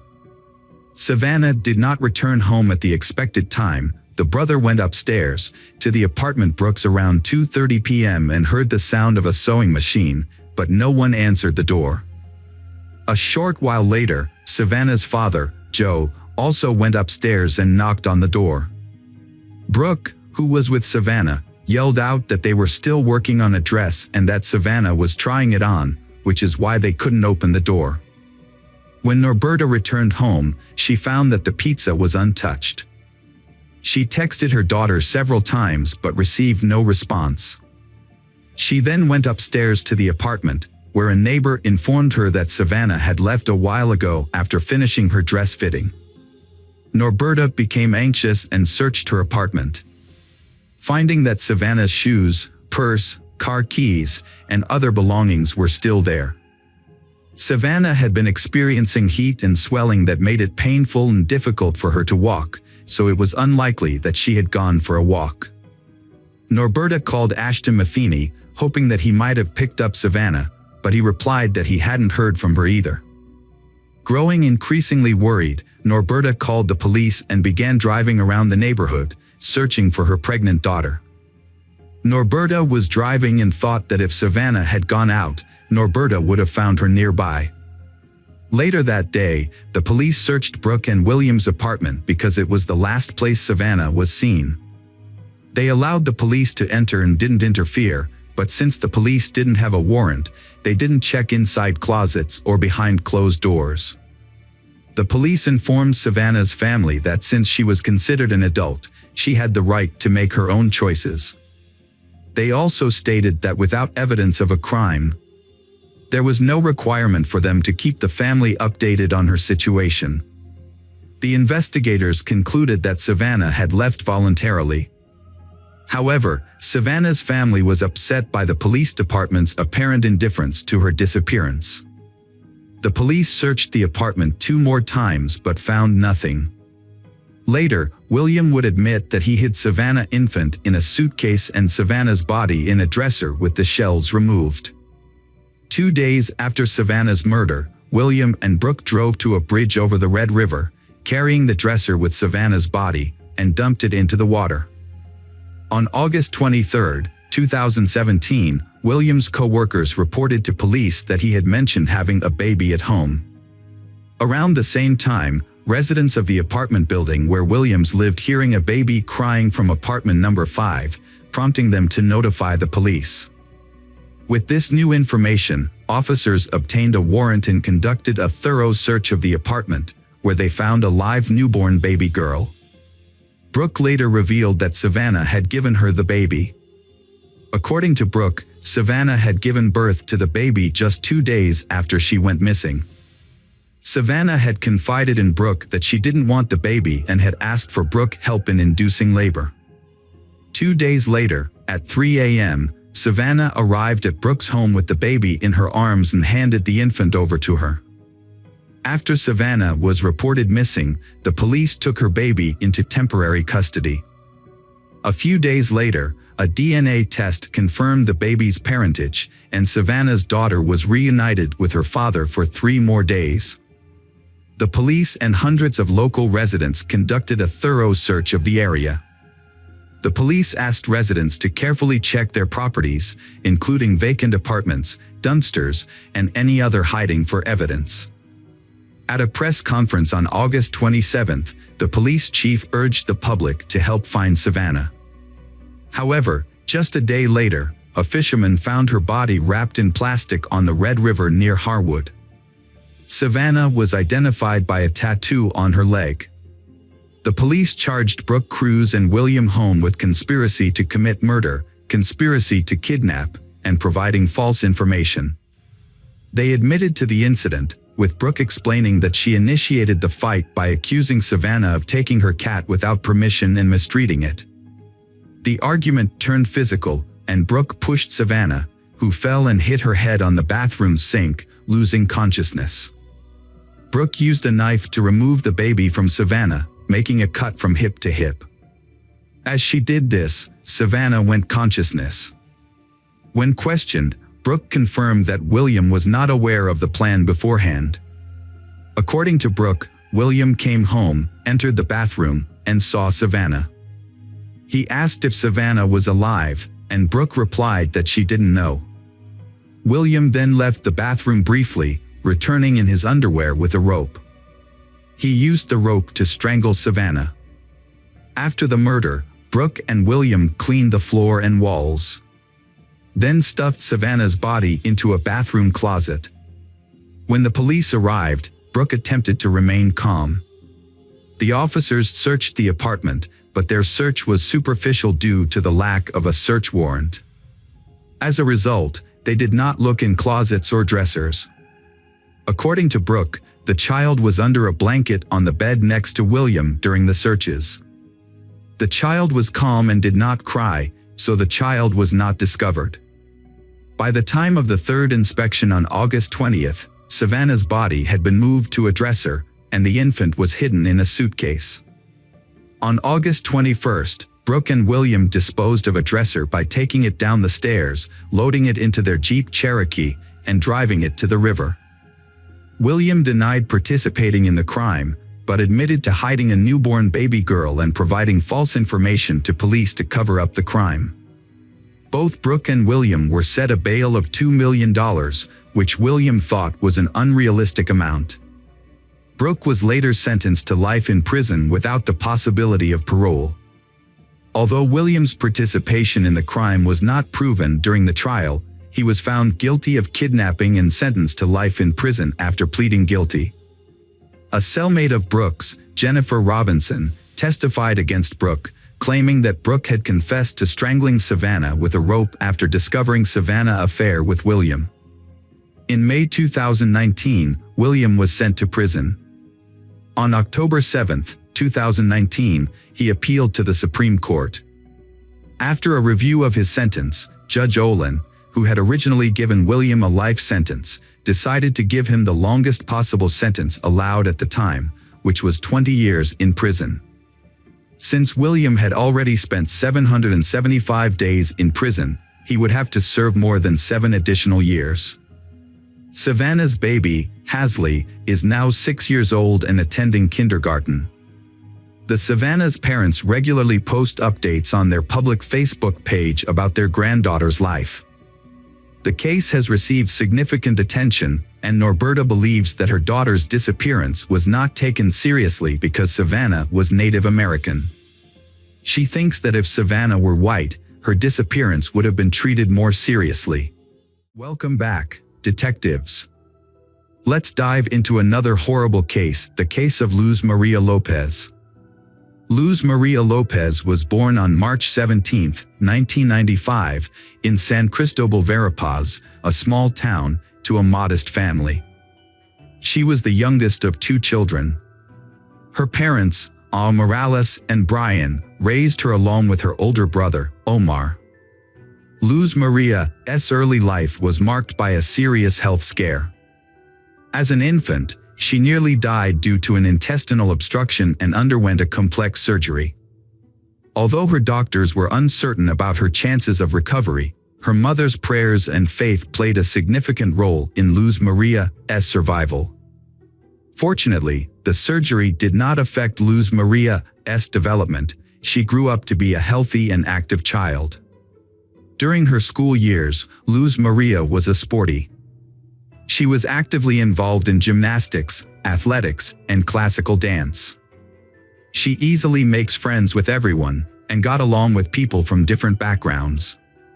Luz Maria excelled academically, particularly in the humanities. After completing her secondary education, Luz Maria decided to pursue higher education at a prestigious state university. She chose to study law and later specialized in criminalistics, a field that had always fascinated her. A fateful encounter took place when Luz Maria accompanied her mother to a car dealership in Coban, the capital of Alta Verapaz. The occasion was her older brother's 25th birthday, and the family wanted to surprise him with a motorcycle he had always desired. Inside the dealership, they were warmly greeted by a courteous and attentive young sales consultant named Jorge, who showcased the available models, offering some advice. Although Luz Maria and her mother have already chosen a model, but they want to consider and discuss it with her father before making a decision to buy it. As they left, they took a business card from the dealership and Luz Maria left her phone number for further communication. Shortly after, she received a call from Jorge himself, but instead of discussing the potential purchase, the conversation turned to a more personal subject. Over the following days, Jorge contacted Luz Maria several times, gradually building up the courage to invite her to meet at a coffee shop. Jorge was clearly smitten with Luz Maria, the beautiful, sultry brunette, but he didn't know how to approach her. Luckily, Luz Maria also liked Jorge, and when he asked to meet, she happily agreed. Although Luz Maria was a year younger, their small age difference wasn't an issue. They fell deeply in love, both believing it was love at first sight, and that a long, happy life was ahead. A few short months into their relationship, they decided to live together, despite parental objections. They had a small, private wedding, attended only by close friends and family. However, their special day almost got derailed due to a mishap at the banquet venue. They had to cough up extra cash to save the celebration, which wedding ultimately took place on schedule. Jorge was born in 1996 in Santa Catalina Latina, a town in central Guatemala. Jorge and his younger brother, Pablo, grew up in a low-income household. His family struggled financially, so as children, they did not have the luxury of fine clothes and expensive toys, as the family's limited income only covered the most basic needs. Even though Jorge grew up in difficult circumstances, he seemed to have no motivation to change his life for the better. He lived life at his own pace, choosing to enjoy simple pleasures rather than strive for advanced degrees or job security. Those who knew Jorge described him as introverted, unsociable, and having few close relationships, especially with women. When he met the love of his life, Luz Maria, he went all out to win her heart and quickly proposed, fearing she might change her mind. However, Luz Maria's parents, Al Morales and Brian, were suspicious of him from the start. They couldn't quite put their finger on what it was about him that they didn't like, but they couldn't convince their daughter to call off the wedding. The marriage turned out to be unhappy. After the wedding, Luz Maria became pregnant, but she had not yet finished her university degree and struggled to find a good job. Due to her lack of experience and health issues, she had to accept short-term, low-skilled jobs. Meanwhile, her husband lost his job and was in no hurry to find a new one. When their daughter, Alice, was born, the family's financial situation became more difficult. Both spouses were unemployed, and they had no money to pay rent, buy food, or pay for the family's basic needs. Jorge convinced Luz Maria that their only option was to temporarily move in with his parents. Luz Maria was initially hesitant, but facing no alternative and having a baby to care for, she eventually gave her consent. Luz Maria's mother was aware of the problems her daughter was facing in her marriage, but despite mother concerns, Luz Maria was optimistic that things would improve. Luz Maria assured her mother that everything would get better soon, so her mother decided to visit her and see how she was doing. However, when she went to Luz Maria's husband's house to see her daughter, she was shocked by what she found. Luz Maria was in a terrible state, eating only once a day and very little at that. This was partly due to Jorge's family not providing her with enough food, even though she was unemployed and breastfeeding her young daughter. The lack of food was only one of many problems Luz Maria faced in her in-laws' home. She was constantly belittled and even physically abused by her husband's younger brother. He was annoyed by the sound of the baby crying and the presence of children's belongings in the house. On several occasions, he threw items at Luz Maria, including a baby bottle that hit her and her daughter, Alice, who was in her arms. Despite witnessing these events, Jorge just stood by and did nothing to protect his wife and children, he treating them as if they were strangers. Morales convinces her daughter to take her granddaughter to her maternal home. Jorge arrived shortly afterwards, asking his wife to return home and promising to find a job. Luz Maria agreed, on the condition that they could rent their own apartment and live separately from Jorge's parents. After completing her education and defending her diploma, Luz Maria landed her dream job at the city prosecutor's office. As a smart, talented, and responsible young woman, she quickly earned the respect of her colleagues and began to advance in her career. As time passed, the family's financial situation significantly improved, thanks to Luz Maria's hard work and success. They were eventually able to afford a car. Meanwhile, Jorge continued to struggle with his own life, failing to find direction and instead relying on his wife's income. His laziness and jealousy intensified over time, causing tension in the household. Jorge had a volatile temper, and the situation worsened with time. Jorge was a man who preferred a life of leisure, spending most of his time at home watching TV, drinking beer with friends, and relying on his wife's income. He was extremely possessive and controlling, restricting his wife's freedom and autonomy. He wouldn't allow her to make friends, have lunch with colleagues, or even be alone without him. He constantly monitored her phone activity, checked her call history, and read her messages. He also forbade her from creating social media accounts. When they were alone at home, Jorge's behavior was just as bad. He frequently arguments, blamed his wife for all their problems, and never took responsibility for his actions. When they lived with his parents, Jorge failed to stand up for his wife, instead watching as she was humiliated, insulted, and even physically abused by his relatives. Jorge frequently resorted to physical violence in their relationship. He had a controlling attitude towards his wife, Luz Maria, and wrongly believed she would accept his abusive treatment. Their neighbors frequently heard screams coming from their house and witnessed signs of physical abuse on Luz Maria's face and body. Luz Maria had tried to leave her husband multiple times, taking their daughter and moving in with her parents. However, her husband would always show up, beg for forgiveness on his knees, and promise to change. Despite her parents' warnings to leave him, Luz Maria would forgive her husband and give him another chance. On December 15, 2020, after another violent argument, Luz Maria took their 3-year-old daughter, Alice, fled to her mother's house in tears. The next day, Jorge arrived, but it was unclear whether he was seeking reconciliation with his wife or just wanted his car back. He claimed to have found a new job and promised that their lives would improve, swearing that he would never physically harm Luz Maria again. Luz Maria believed him once more and returned to their rented apartment with her husband. In January 2021, Jorge failed to get a job as promised and stole the money Luz Maria had earned, leaving their family with nothing. Luz Maria called her mother to complain, and her mother agreed to meet with her to give her some money until she received her next salary. However, on January 19th, Luz Maria failed to show up and was unreachable by phone, which was unusual for her.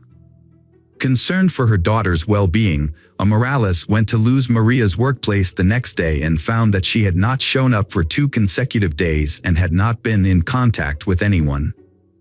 Around the same time, Jorge was also looking for Luz Maria. He went to the prosecutor's office claiming they had a fight and assuming she had gone to her mother's house. However, Morales suspected that he was lying and immediately went to the police to report Luz Maria missing. That same day, a nationwide alert system was launched under the codename Isabel Claudina. This system was originally designed to facilitate urgent searches for missing young women. When the massive search began, her husband, Jorge, was immediately identified as the lead suspect. In fact, he was the only suspect. Luz Maria had no enemies, and there was no reason to believe she had been kidnapped. The last person to see her alive was Jorge himself. Jorge denied any involvement in Luz Maria's disappearance, claiming he had been searching for her and was outraged to be considered a suspect. Jorge's story had several holes in it, and he couldn't give a clear reason for not telling the police about his wife's disappearance on the same day it happened. If Jorge thought Luz Maria was at her mother's house, it wasn't clear why he didn't call or visit her there. On January 22nd, municipal workers stumbled upon the body of Luz Maria Lopez while responding to a clogged storm drain near the road. When they lifted the grate, they found a large plastic bag containing charred human remains. The workers immediately reported the discovery to the police, suspected that the body might be that of Luz Maria. Forensic experts confirmed that the remains belonged to she, and Luz Maria's parents and brother identified the body despite its severe disfigurement from fire. Notably, the body was found on the same street as the prosecutor's office where Luz Maria worked. Despite the body's severe burns, pathologists determined that Luz Maria had been severely beaten and died from asphyxia. Evidence of internal hemorrhages, fractures sustained while she was still alive, and caked blood in her nose and mouth supported this conclusion. Deep marks on her neck also indicated strangulation. At the time of the discovery of the body, no new suspects had emerged. Luz Maria's parents were convinced that their son-in-law, Jorge, was responsible for the brutal murder of their daughter. As a result, Jorge was immediately taken into custody, and investigators began to look into the motive behind the crime. Experts in psychology and criminal behavior were consulted to examine the relationships within the family and the marriage. During the investigation, Luz Maria's mother, Morales, provided an audio recording that had been sent to her anonymously by a neighbor who had witnessed their frequent arguments. The recording captured a heated argument between they, in which Luz Maria frantically screams and cries for help, accompanied by the faint sounds of a child crying in the background. Morales was deeply shocked and extremely upset by the news. She emphasized that if the witness had immediately contacted the police, her daughter might still be alive. The witness did not call the police or even visit the house where the screams originated. The police were unable to locate the anonymous person, which meant they could not be officially involved in the investigation. During an interview, Morales urged citizens to be vigilant and report instances of domestic violence to the police rather than simply documenting them. She believed that such actions could help save lives.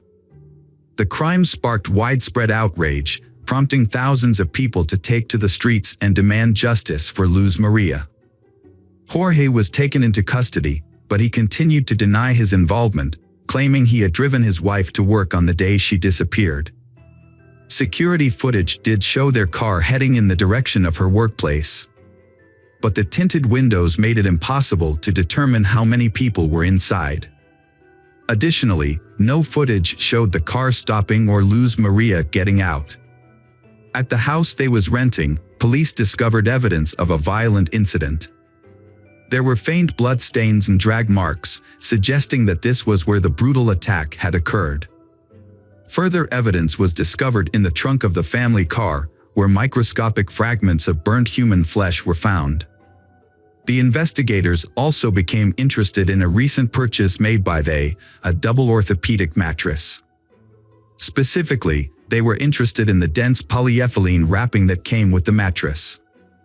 A comparative analysis revealed that Jorge had used this wrapping to package the burnt remains of Luz Maria.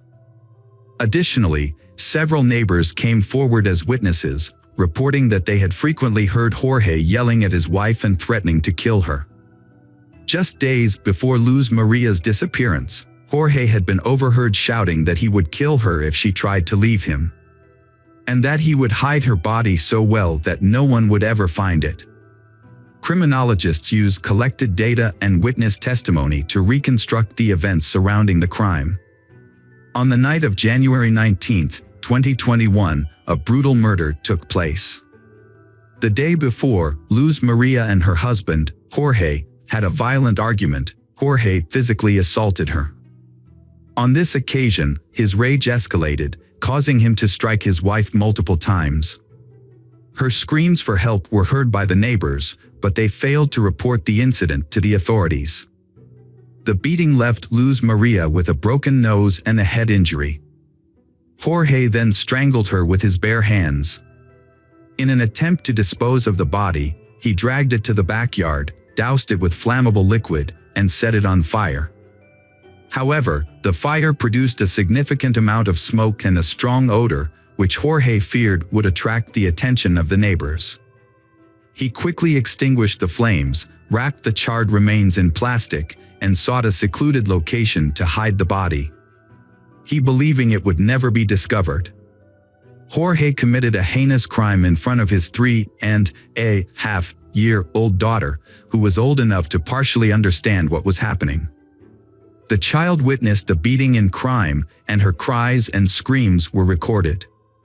Despite this, Jorge attempted to cover his tracks by using his knowledge of forensics, gained from his wife's textbooks, to create an alibi. He disposed of her body in a drainage sewer on a poorly lit road with no surveillance cameras. The next morning, Jorge drove to his wife's workplace, pretending to have taken her there as usual. He then began a fake search for her, contacting her colleagues, friends, and family. During the trial, Jorge's lawyers delayed proceedings and attempted to mislead the investigation. They claimed that all the evidence and witness statements were indirect and did not directly prove Jorge's guilt. Defense attorneys requested that Jorge's detention be changed to house arrest, arguing that he was deeply depressed due to the accusations of killing Luz Maria he loved and the mother of his child. However, the crucial evidence came from Luz Maria's phone, which was in Jorge's possession. On the day after the crime, he sent multiple messages from her phone to different people, attempting to make people believe that Luz Maria was still alive. An analysis of the phone's movements revealed that it was consistently in the same locations as Jorge's phone. The defense team attempted to spin this evidence in their favor, claiming that Jorge had found his wife's phone and was driving around the city with it while searching for her. However, they failed to explain why Jorge was sending messages from her phone. Furthermore, bruises and scratches on Jorge's body, which were documented by experts through photographs, suggested that Luz Maria had put up a struggle. The most noticeable injury on Jorge was a scratch on his neck. However, Investigators were unable to find Jorge's skin cells under Luz Maria's fingernails. Despite several questionable points in the case, the prosecutor pushed for the maximum possible sentence. The defendant was found guilty of brutally murdering his wife in October 2022. Jorge was sentenced to 50 years in prison, despite maintaining his innocence. Custody of their young daughter, Alice, was awarded to her maternal grandparents. The grandparents expressed that their granddaughter had given their lives new meaning. Welcome back, detectives. Let's dive into another horrible case, the case of Brett Ryan. Brett Ryan grew up in Canada, in a large family with his parents, Bill and Susan. Bill works at the Toronto Star Daily newspaper and spends time on his many interests, including sports, yoga, and psychology, which help balance family life. In addition, his wife, Susan, is able to manage the household, take care of the children, and keep their Toronto home clean. Passers-by often stop to admire the family's beautiful and blooming garden. Although Susan loved her sons equally, but Brett seemed to be less criticized because he was generally well-behaved. Brett was very clever at getting out of difficult situations, which gave the impression that he was a good boy, although this was not always the case. Brett was extremely popular in school, with everyone wanting to be his friend or at least be able to greet him by name, just like his older brothers. After high school, Brett attended university, driven by a desire to surpass his brother's achievements. To earn extra money, he placed an ad in the local newspaper, offering to paint houses and fences for Toronto residents. At first, his business was quite successful and Brett felt proud, especially with his first income. His mother, Susan, was thrilled and often cited him as a role model for others. However, things took a turn when Brett dropped out of college to focus full-time on his paint business. Without a degree, he had to work full-time as a paint salesman, which deprived him of formal education and exposed him to paint fumes on a regular basis. For a while, Brett felt confident and superior to his brothers, but this soon changed.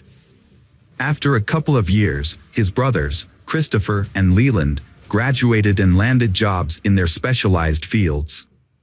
Christopher worked for the Toronto Transit Commission, and Leland became the family artist and designer. As they established their careers and moved out of their parents' home, Brett's power began to diminish significantly.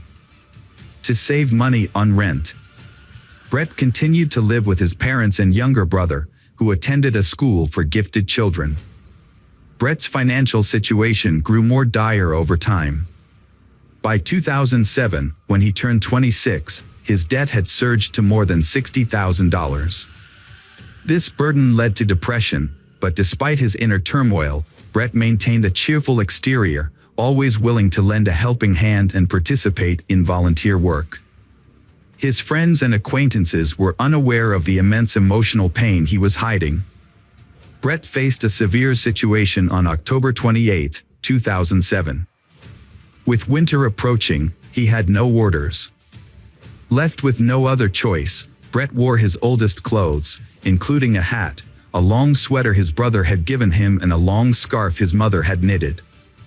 It was the first time he had worn the scarf, but it was finally coming in handy.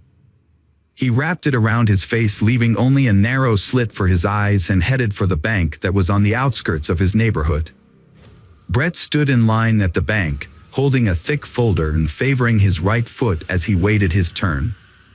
When the bank employee called him forward, he approached her and spoke in a hushed tone. He calmly informed her that he had a gun and urged her to remove all the cash from the register and hand it over to him. He warned her that if she didn't comply, he would start shooting, and she would be the first person he would harm. She, with trembling hands, handed him all the cash from the register. Brett quietly exited the building, careful not to draw the attention of the guardians. Once outside, Brett took off running. He counted the money he had stolen from the bank, but it wasn't much, just over $1,000. To pay off his debt, he calculated that he would need to rob about 60 more banks, a crazy idea, but to him it seemed like the only option. For the first few days, Brett was fearful that the police would somehow catch up with him, so he avoided going home. He told his mother he had a job in a neighboring town and spent his nights sleeping in his car. Periodically, Brett would sneak back to his house to check if there were any police cars staking out the area. Finding none, he felt reassured that he was in the clear. The first robbery was followed by a second, then a third, and a fourth. Each time, Brett changed his clothes, opting for second-hand or discarded items he found in the trash. He would burn the used clothes after each crime. Brett also bought a beard from a costume party store to further disguise himself. Brett committed a string of bank robberies in the Toronto area, and his distinctive beard made a lasting impression on the witnesses. His total intended theft across all instances never exceeded $3,000. Brett's luck ran out when police spotted his car on surveillance cameras and followed him home. They tracked his exact route, gathering details from various vehicles to prove his guilt. Further inquiries yielded little new information, so the authorities closely tracked a particular road in an attempt to shed light on the case. Their patience and hard work finally paid off. They found a potential lead. This person of interest, a bearded man, was found walking alone near a bank and was promptly detained by the officer for further investigation. Brett was under investigation for 7 months before being charged with robbery with a firearm, despite having a gun permit. Notably, he never actually carried a gun or any other weapon during the robberies. He didn't even bring a kitchen knife. Initially, he was charged with 19 counts, but after multiple appeals filed by him and his family, only 8 of those counts were upheld. Upon being given the opportunity to apply for parole, Brett submitted a petition. In it, he asked the authorities to consider the circumstances that led him to commit the crimes, including severe depression caused by 2 failed relationships and a significant amount of debt. He also reiterated that he had never intended to harm anyone during the robberies, as evidenced by his lack of weapons. His remarks were taken into account, but as a condition of his potential parole, he was required to undergo a session with a psychologist. The sessions had a positive impact on Brett. During his time in prison, he had lost touch with his family, but he took the initiative to reconnect with them. The positive changes in Brett were noticed by the commissioners, and on November 24, 2010, he was released from prison. However, the freedom he had fought so hard for turned out to be more challenging than he had anticipated. Prior to his career as a painter, Brett struggled with deep emotional pain that weighed heavily on him. He had previously been a bank robber and served time in prison, which damaged his reputation. As a result, no company would hire him, and even those who initially hired him for house painting services would cancel once they discovered his true identity. The neighbors, who once admired Susan's garden and visited frequently, now spread unpleasant rumors about the family. The Brett family quickly sold their house and relocated to Scarborough. Susan started a new garden, and Brett found a job with a trading company. Although the pay was low, his parents helped him financially to rebuild his life and continue his university education. Brett continued to see a psychologist, who consistently advised him to maintain a strong connection with his family. Brett's life took a turn for the better when he met Kristen Baxter in September 2011. Kristen was an amazing person who had her own apartment with a stunning sea view. She was also into sports, which helped her stay in shape. What Brett appreciated most about her was that she didn't care about his past. They enjoyed traveling together, including a trip to Australia. Brett's parents were thrilled to see their son in a happy relationship and were confident that Kristen would encourage him to reach his full potential. However, just when everything was going well, tragedy struck. Brett's father passed away, leaving him in shock and sending him into a depressive state. As a result, Brett started visiting his psychologist more frequently to cope with his emotions. Brett was juggling 2 responsibilities, supporting his mother financially and nurturing his relationship with Kristen. They were both young adults, eager to build a stronger and more significant relationship with each other. Brett fell deeply in love with Kristen and decided to carry out an important plan. He had some savings and, after discussing his plans with his mother, decided to propose to Kristen with a ring. His mother supported his decision and gave him money to buy a ring. Although Kristen didn't need an expensive gift, Brett chose a gold ring with a large diamond to make the proposal special. Kristen happily accepted his proposal. As they began planning their wedding, Brett agreed with Kristen's decisions, but he was worried about the high costs and how they would affect his job.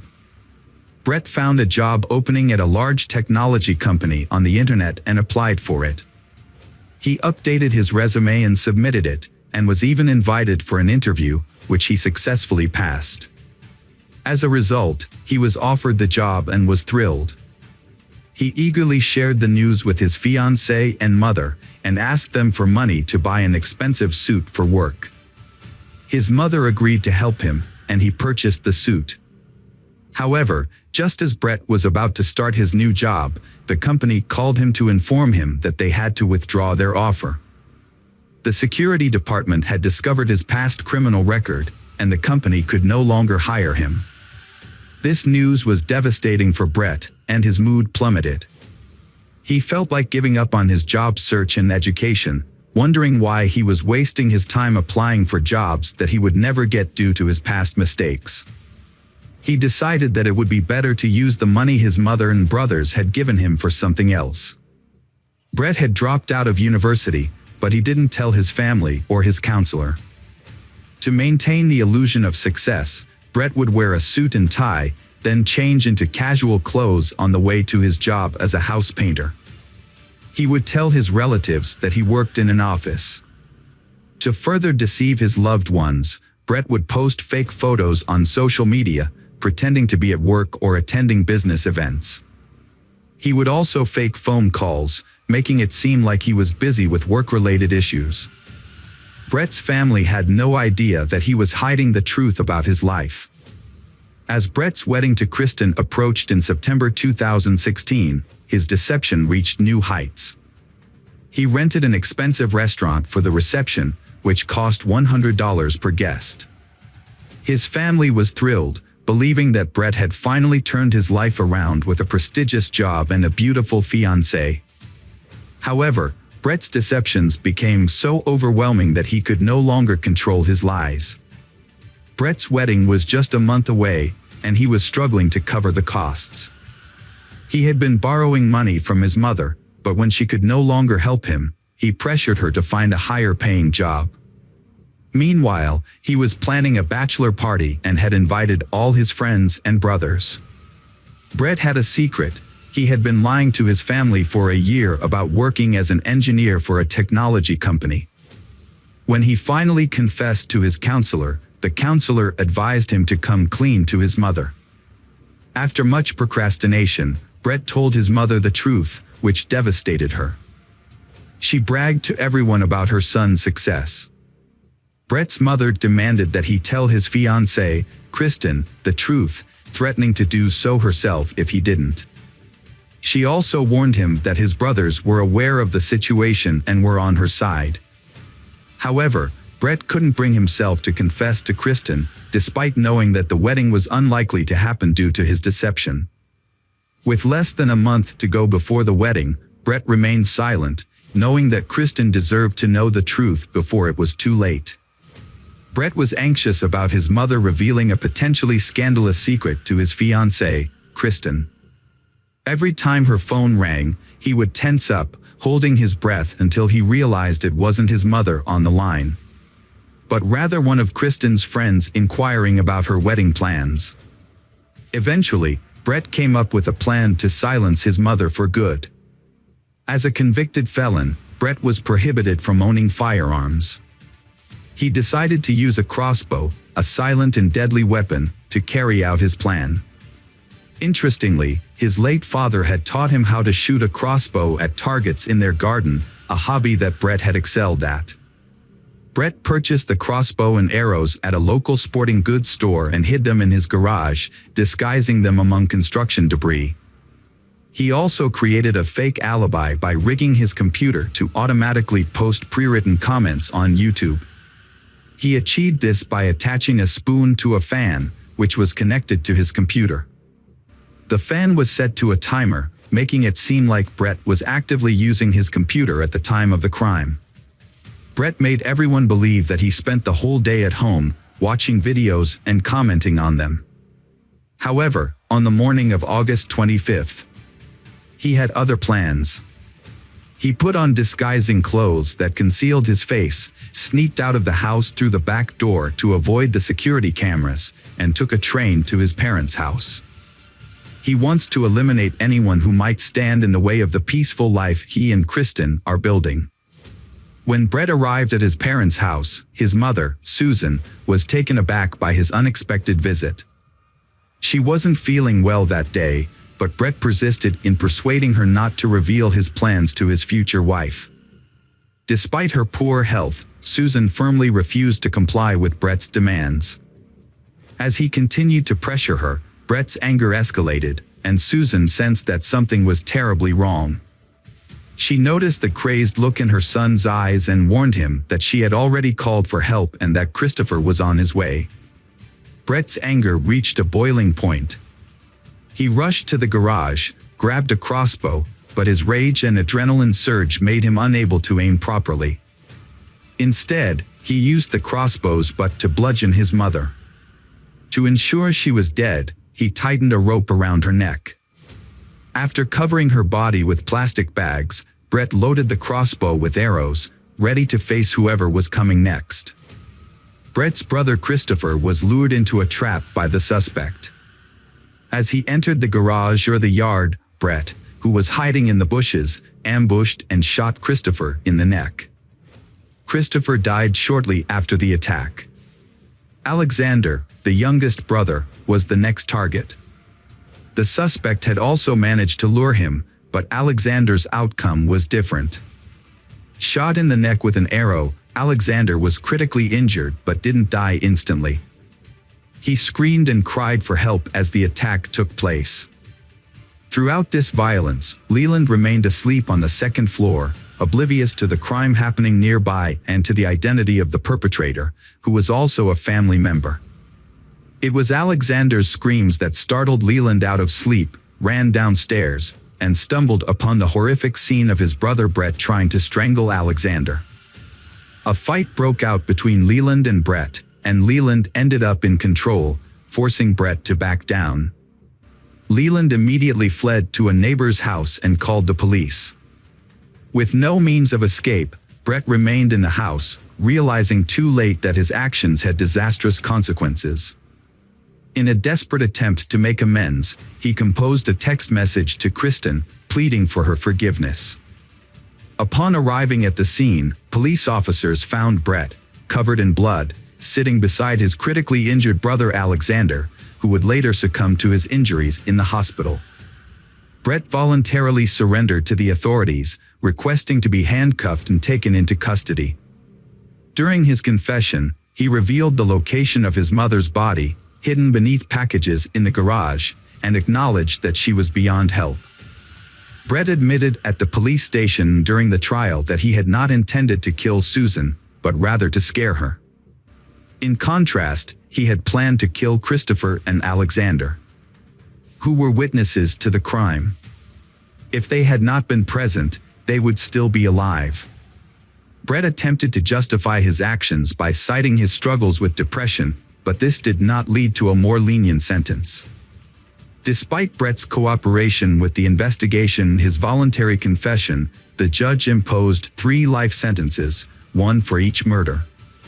Brett will be eligible for parole in 2041. Leland, the sole survivor of the incident, has refused to speak to reporters, but he is well known in Toronto as the one who narrowly escaped the carnage. Welcome back, detectives. Let's dive into another horrible case. The case of Kaler family. James Craig Kaler was born in Weatherford, Texas in 1963, and his future wife, Karen Kaler, was born in the same city 2 years later. They met in the early 1980s while attending a university in Texas. At the time, Craig was a senior studying engineering, and Karen was a freshman in the humanities department. Despite their different fields of study, they quickly discovered common interests and started a romantic relationship. After graduating, they had a small, intimate wedding with close friends and family. They welcomed their first child, Emily, in 1991, followed by Lauren in 1993. The family lived in a cozy house in Weatherford and enjoyed a comfortable lifestyle, with a higher-than-average income for their area. In 1999, Craig received a lucrative job offer from a major utility company in Weatherford, which coincided with the birth of their son, Sean. Craig adored his son and, with his increased salary, purchased a spacious house in the city's most prestigious neighborhood and a family car. Karen stayed at home to care for their children, and Craig became the primary breadwinner. From the outside, their family appeared to be living a perfect life. Their 3 children have also had many successes in their fields. Emily and Lauren are talented in sports and music. Emily studies at a prestigious pharmacy college and Lauren hopes to attend a conservatory. Sean, on the other hand, showed a keen interest in mathematics and had dreams of becoming an archaeologist. The family's home life seemed idyllic, Craig providing for the family and Karen taking care of the household and raising the children. However, the family was struggling with hidden problems. In 2007, Karen confided in her sister Linda, revealing that she was on the verge of a nervous breakdown due to Craig's controlling behavior. Craig exerted total control over Karen's daily life, demanding a detailed account of every expense, no matter how small, and requiring her to report her whereabouts at all times. The family lives on a strict schedule, with Craig setting their daily routines, including bedtime, wake-up time, meal times. This rigidity makes Karen feel suffocated and trapped. Over time, Craig's need for control grew stronger. He became more demanding and selfish, scheduling Karen's every move. She felt like she had no time left for herself, there was only duty to complete. Karen tried to meet her husband's demands, hoping he would ease up and they could return to their normal life. However, Craig seemed to enjoy exerting control and refused to change. Linda was extremely worried about her sister's confide. Like everyone else, she saw Craig as the ideal husband, father, and family man, only to discover he was a controlling man. Despite this, Karen didn't want to break up her family. Additionally, she and her children relied on Craig financially. So, she decided to find a job that would give her a stable income. She joined a local gym without telling her husband, using it as an escape to clear her mind and work through her emotions. She spent several hours there every day, scheduling her time around her husband Craig's work schedule so he wouldn't notice.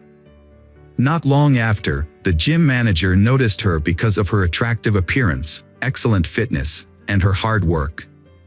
Karen was given the chance to work as a fitness with the possibility of a permanent contract. This was a dream come true for her, as she could now get paid for doing something she loved. However, she was worried about how her husband, Craig, would react when he found out. When Craig found out about Karen's new job, she thought he would be angry and forbid her to continue. Surprisingly, he received this news calmly and even seemed pleased that she had found a way to make money on her own.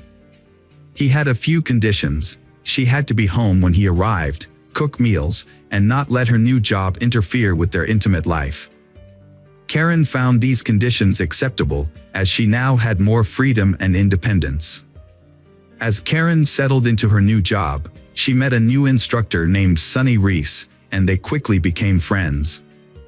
For Karen, who had spent years at home with little social interaction, Sonny became a trusted confidant. The two women spent time together at work, went for walks, had coffee, and shared heartfelt conversations. But little did Karen know, this new friendship would soon lead to unexpected romance and a complicated love triangle. It didn't take long for Karen and Sonny's friendship to evolve into a romantic relationship. At first, they kept their feelings a secret from everyone. However, after some time, Karen decided it was necessary to be honest with her husband, Craig. She spent months preparing for this conversation, searching for the right words and worrying about the potential consequences. Eventually, she confessed to Craig. Craig's reaction to his wife's revelation was surprisingly calm. However, the next day, he made an unexpected condition for accepting Karen's relationship with Sonny, which was that he wanted to be a part of it. Karen was shocked and unsure of how to respond to her husband's talk. Nevertheless, Craig took the initiative and began wooing Sonny, sending her flowers and gifts. He seemed to view this as an opportunity to revitalize his intimate life and bring new passion to his marriage. Initially, Karen and Sonny agreed to Craig's proposal. However, they soon realized that his intentions were aimed at domination. However, their unusual love triangle was short-lived. Craig demanded that Karen end the affair immediately. Despite this, Karen continued to see Sonny, as she had genuinely fallen in love. After almost 20 years of marriage, Karen seemed ready to leave her husband for someone new. This led to a series of secret actions, including moving to another state, scheduling secret meetings. In an attempt to salvage his family, Craig thought it best to relocate to another state. He started job hunting, sending out his resume, and soon secured a role as a water director for a large company in Columbia, Missouri, not far from Kansas. Craig hoped that by moving to a new state, his wife's affair with Sonny would end, and their family life would normalize.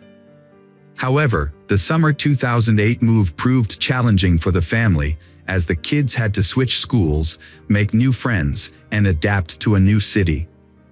Although the family was already financially comfortable, Craig's new job nearly doubled his previous salary from Weatherford.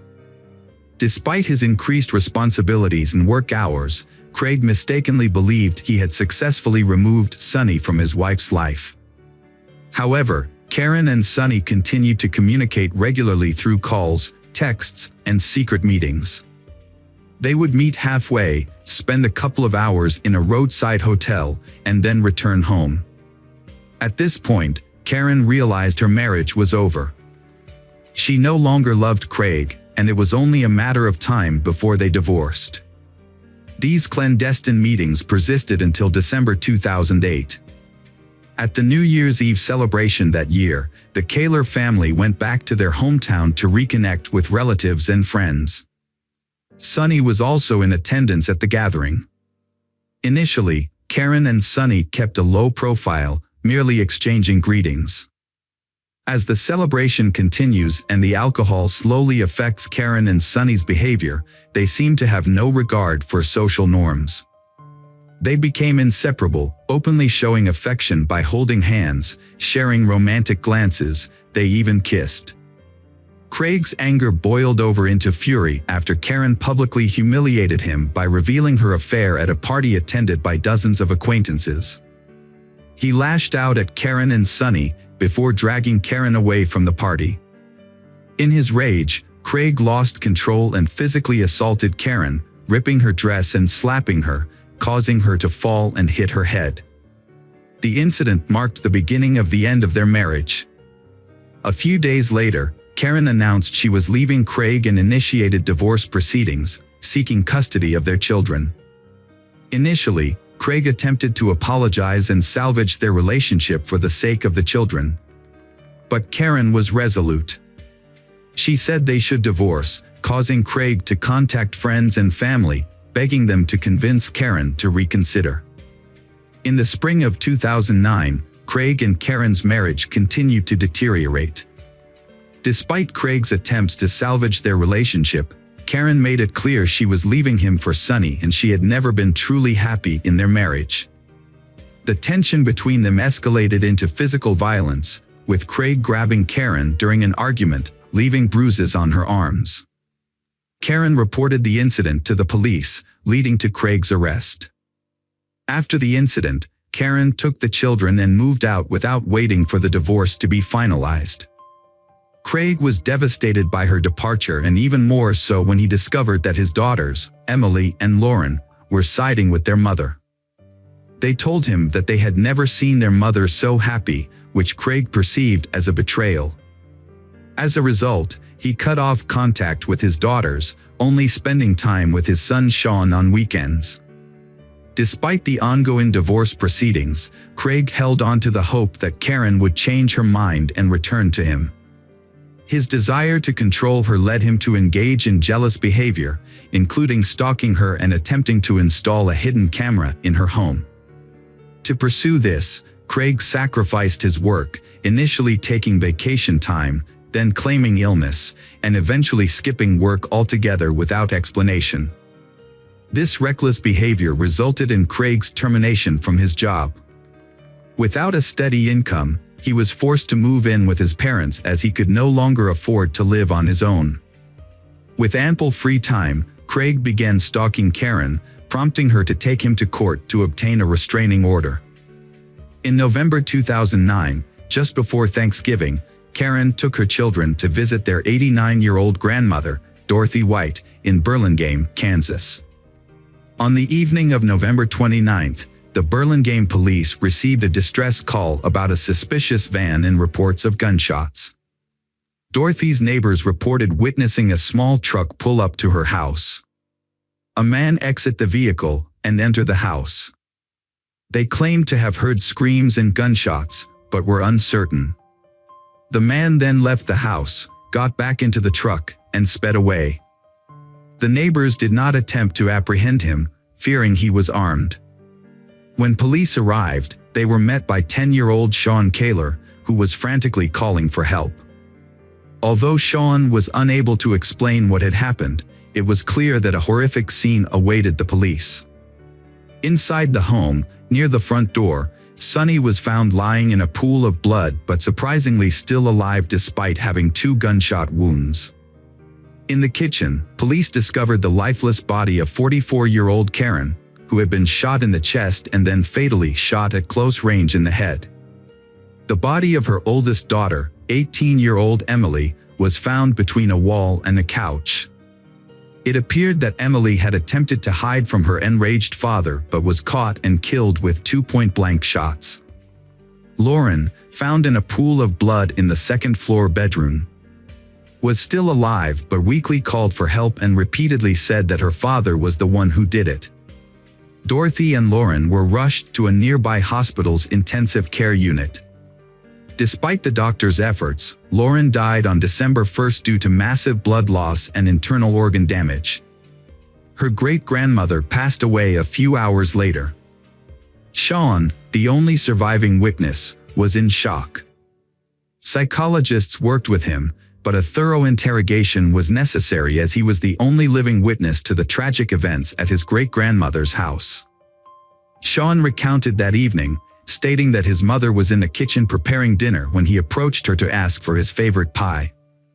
Suddenly, the back door swung open, and his father entered with a shotgun, pointing it at Karen without a word. He shot her, then moved closer and fired again. Sean was initially frozen in horror. His father then turned to Sean but didn't aim the gun. Instead, Craig stared at Sean silently and intently. Sean realized he had to escape. So he jumped out the open back door. He ran towards the main entrance, hoping to alert his grandmother, sisters, and call for help. However, upon reaching the threshold, he heard several more gunshots. Fearing what he might find inside, Sean hid in a small outbuilding. He heard more gunshots and waited in terror, afraid that his father would come after him. Craig Kaler was immediately added to the wanted list, with a warning that he was armed and extremely dangerous. As police received multiple reports of a speeding truck, they were able to quickly determine the direction the gunman was heading. At one point, Craig abandoned his vehicle in a wooded area and began walking down a deserted road. Law enforcement soon caught up with him and apprehended him the next morning. Upon arrest, police found the rifle and ammunition in the back seat of the abandoned vehicle, along with prescription medication for depression and anxiety disorders near the driver's seat. Craig did not resist arrest and appeared confused and frightened. He admitted to being armed with a gun and a hunting knife, but claimed he did not intend to use them. He also acknowledged that he had done something terrible, which he believed the police already knew about.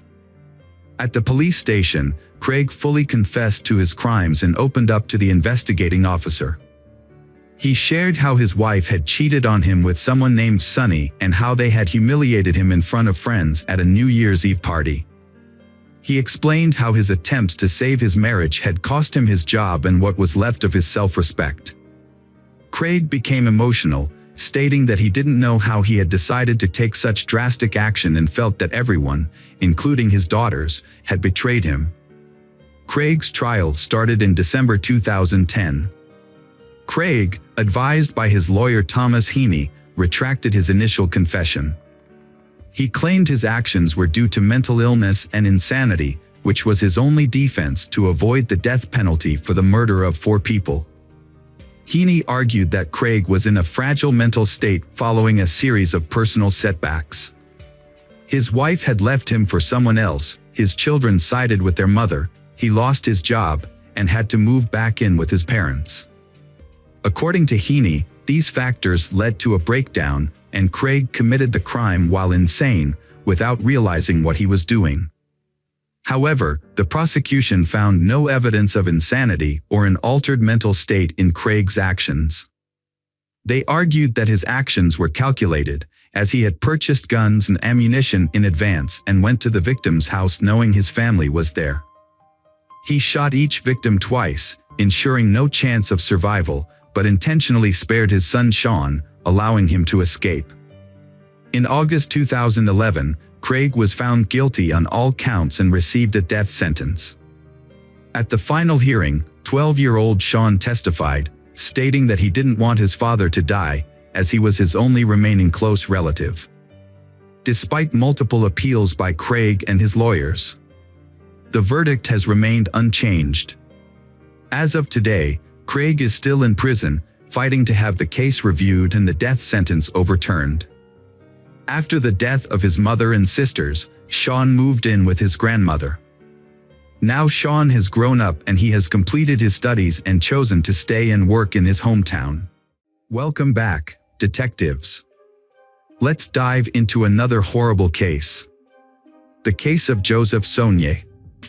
Joseph Saunier was born in 1955 to a respected family of doctors in Shreveport, Louisiana.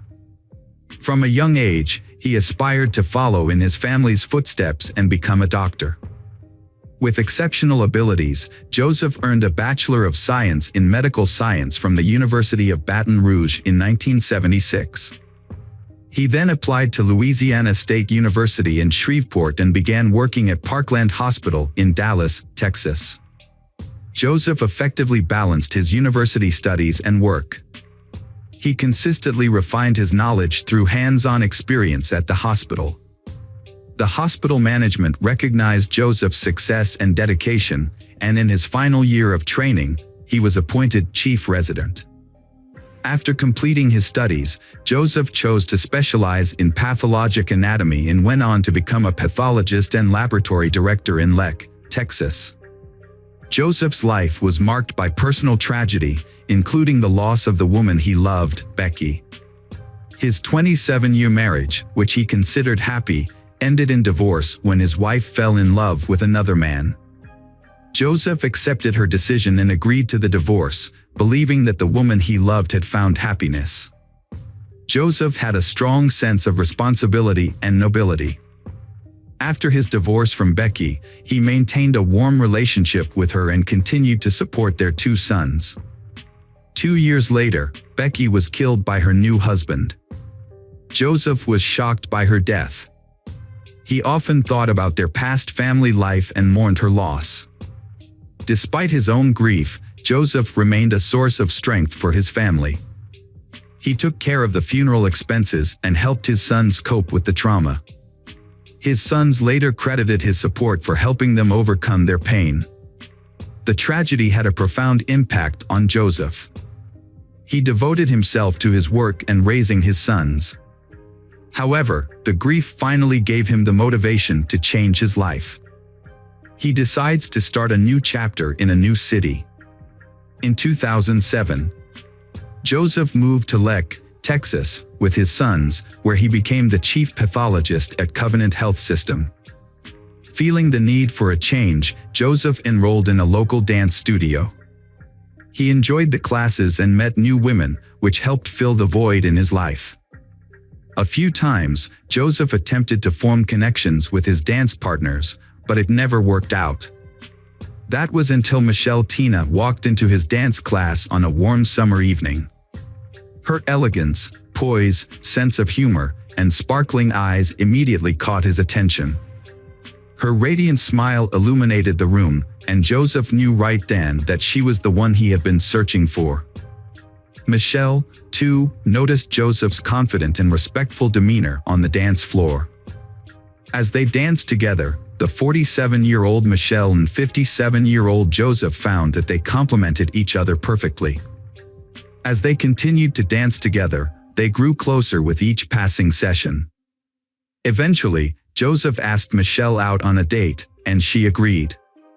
This marked the beginning of what seemed like a happy new chapter in both of their lives. Michelle possessed an irresistible charm that had a profound effect on men. Michelle was a classic example of a femme fatale, a woman with an undeniable magnetism that drew attention and sparked passion in those around her. Michelle, like Joseph, is also starting a new life after personal emotional breakdowns. She is running away from the fear and anxiety associated with Mike Dixon, owner of a private clinic for cosmetic surgery. Michelle met Mike in 2008 when she came in for Botox injections. At first, there was just casual social interaction between them, then light flirting followed and they began a romance. Michelle is a successful and free woman. She worked as an executive in the NFL, built a successful career, and didn't lack for anything. Mike, on the other hand, is bound by his marriage. A few months after living a double life, his wife discovered his affair with Michelle and filed for divorce after 20 years of marriage. Mike is so captivated by Michelle that he barely notices that he is losing everything. Mike left his wife for Michelle, even though she never announced she would marry him. When Mike doesn't get the attention he expected, he tries to pressure Michelle, which scares her. Michelle recognized Mike's manipulative behavior and desire to take complete control of her life. This realization caused her to end the relationship. In 2010, Michelle and Mike went their separate ways. However, even after the breakup, Mike continued to pursue Michelle, urging her to return. His obsession exceeds the limit, forcing Michelle to find a way to escape Mike's control. Michelle moved to Lek to start anew, where she met Joseph, a charming and kind-hearted man. They quickly connected, and their relationship blossomed into true love. Joseph's sons and relatives welcomed Michelle with open arms. Joseph spared no expense in giving her gifts, taking her to the most luxurious restaurants and private clubs, and giving her romantic vacations. As Joseph realized he had found his perfect match, he took Michelle to Los Angeles and proposed to her in front of his entire family. Michelle, 47 at the time, was smitten with her new partner and frequently expressed her love for him on social media. However, her ex-lover, Mike Dixon, couldn't help but notice these declarations of love. Mike is furious when he discovers that Michelle has moved away and is planning to marry Joseph. He realized he couldn't win her back but still dared to propose that they rekindle their past relationship, suggesting they become lovers again. Michelle firmly rejected his proposal, refusing to engage in a love triangle, and immediately informed Joseph about Mike's suggestion. After some time, they started to feel like they were being watched. At one point, they even noticed something that looked like a camera flash through the backyard window, but they didn't pay much attention to it, not realizing the seriousness of the problem. The situation got out of control on July 11th. 2012, when a gardener came to Joseph's house to discuss a garden renovation project. When the landscaper arrived at the home, he tried to contact Joseph but got no response. He saw an open door and, thinking Joseph might not be able to hear him, went inside. The house was in disarray, and there was a bullet hole near the front door, indicating a possible intruder. The landscaper cautiously went further inside, looking for Joseph. In the garage, he found Joseph lying in a pool of blood on the floor with no signs of life. Joseph's body had stab and gunshot wounds, leading the landscaper to think the perpetrator might be nearby. He immediately left the house and called for help. At 2:48 p.m., the police department received the call and several patrol cars were sent to the scene. When the officers arrived, they found Joseph Sonye. Medics confirmed that Joseph had died. The incident shocked the public, as it happened in one of the city's safest and most affluent neighborhoods, where crime is extremely rare. Joseph, a respected professional, was known for his calm and kind nature, and it seemed he had no enemies who would want to harm him. Although a window was broken, it was clear that the incident was not a robbery, as nothing was missing from the house. However, a bottle with a hole shot through its bottom was found at the scene, suggesting it was used as a makeshift silencer for a gun. A forensic team arrived soon after to collect evidence, and it appeared that the perpetrator was inexperienced, as they left behind many traces. DNA from the bottle and blood samples were sent to a lab for further analysis. Detectives interviewed neighbors, but none of them reported seeing or hearing anything suspicious. There were no CCTV cameras near the house. According to the investigation, the perpetrator entered through a large window overlooking the backyard, making the attack unexpected. In the dining room, the attacker confronted Joseph and started shooting. It is likely that the wine bottle was used as a silencer at this point. Blood stains in the hallway suggested that Joseph was still alive after being shot. He entered the garage, where the attacker caught up with him and stabbed him multiple times. An autopsy revealed 5 gunshot wounds and 11 stab wounds. The circumstances suggested that the murder was not random, but the identity and motive of the killer remained unknown. The investigation focused on the people closest to the victim. During an interview with law enforcement, the victim's fiancée, Michelle, reported strange things in the months leading up to the murder. She believed Joseph was being stalked. Michelle had seen a stranger lurking outside Joseph's house, watching the door and windows.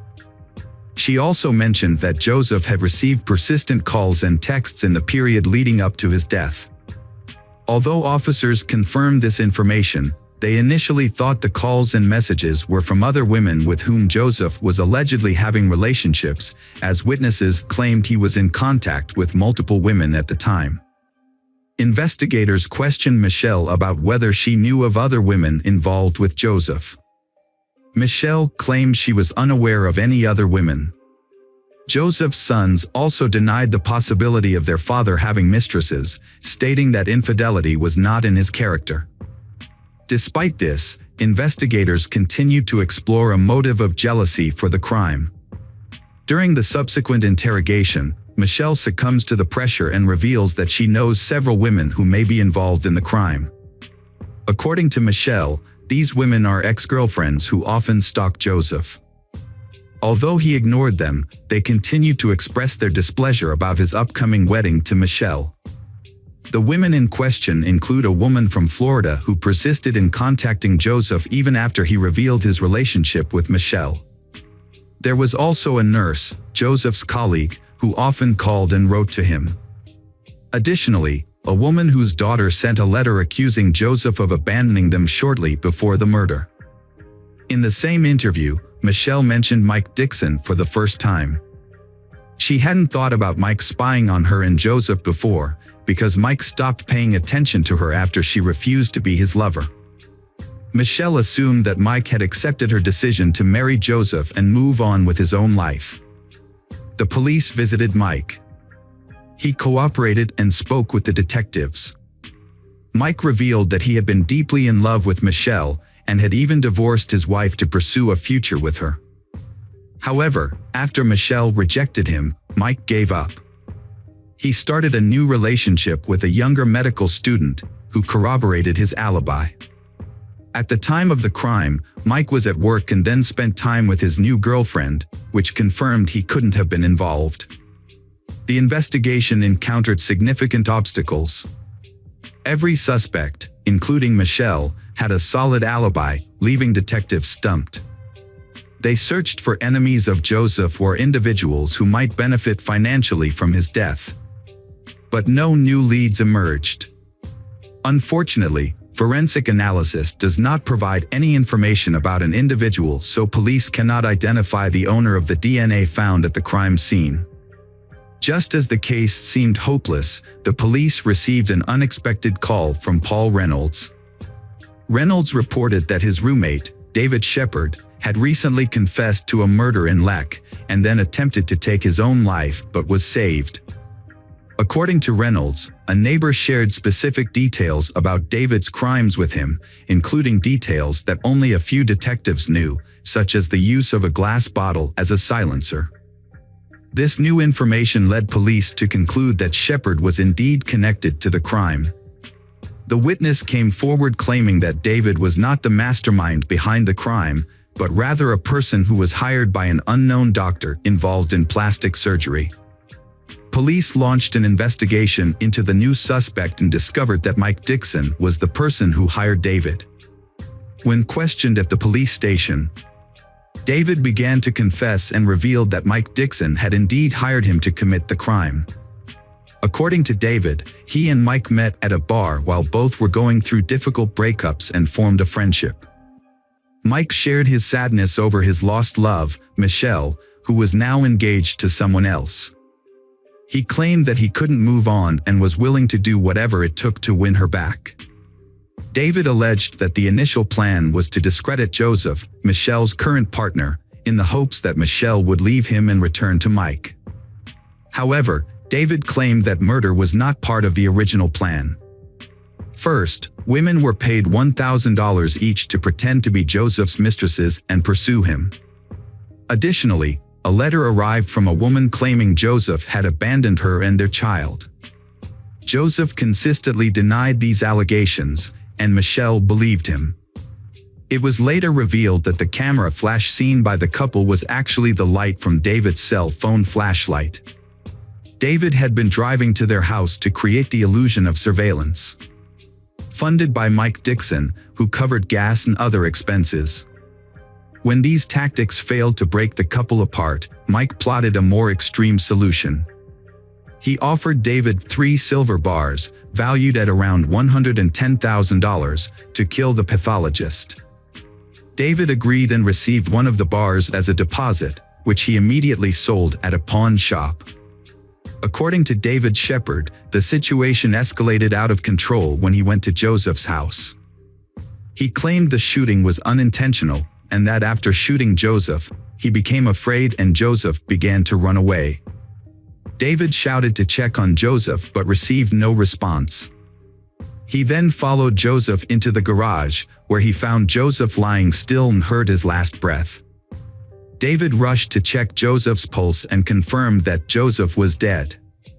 David admitted to stabbing Joseph several times but could not remember the exact number. David also admitted that he considered calling for help using Joseph's phone, but ultimately chose not to. Instead, he put the phone back, mutilated Joseph's body, and then went to Mike's house to get the rest of the gold before attempting to take his own life. According to David, he didn't fully understand what he was getting himself into. When he faced Joseph, he realized he could not continue killing. If it weren't for an accidental gunshot, Joseph might still be alive. Mike Dixon was arrested by the police on the same day and charged with first-degree murder.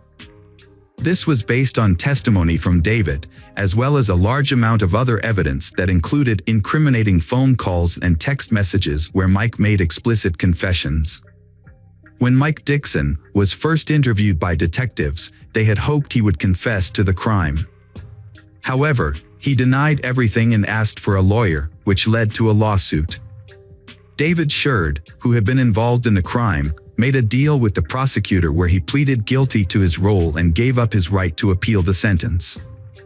As a result of this deal, David received a life sentence without the possibility of parole, instead of the death penalty.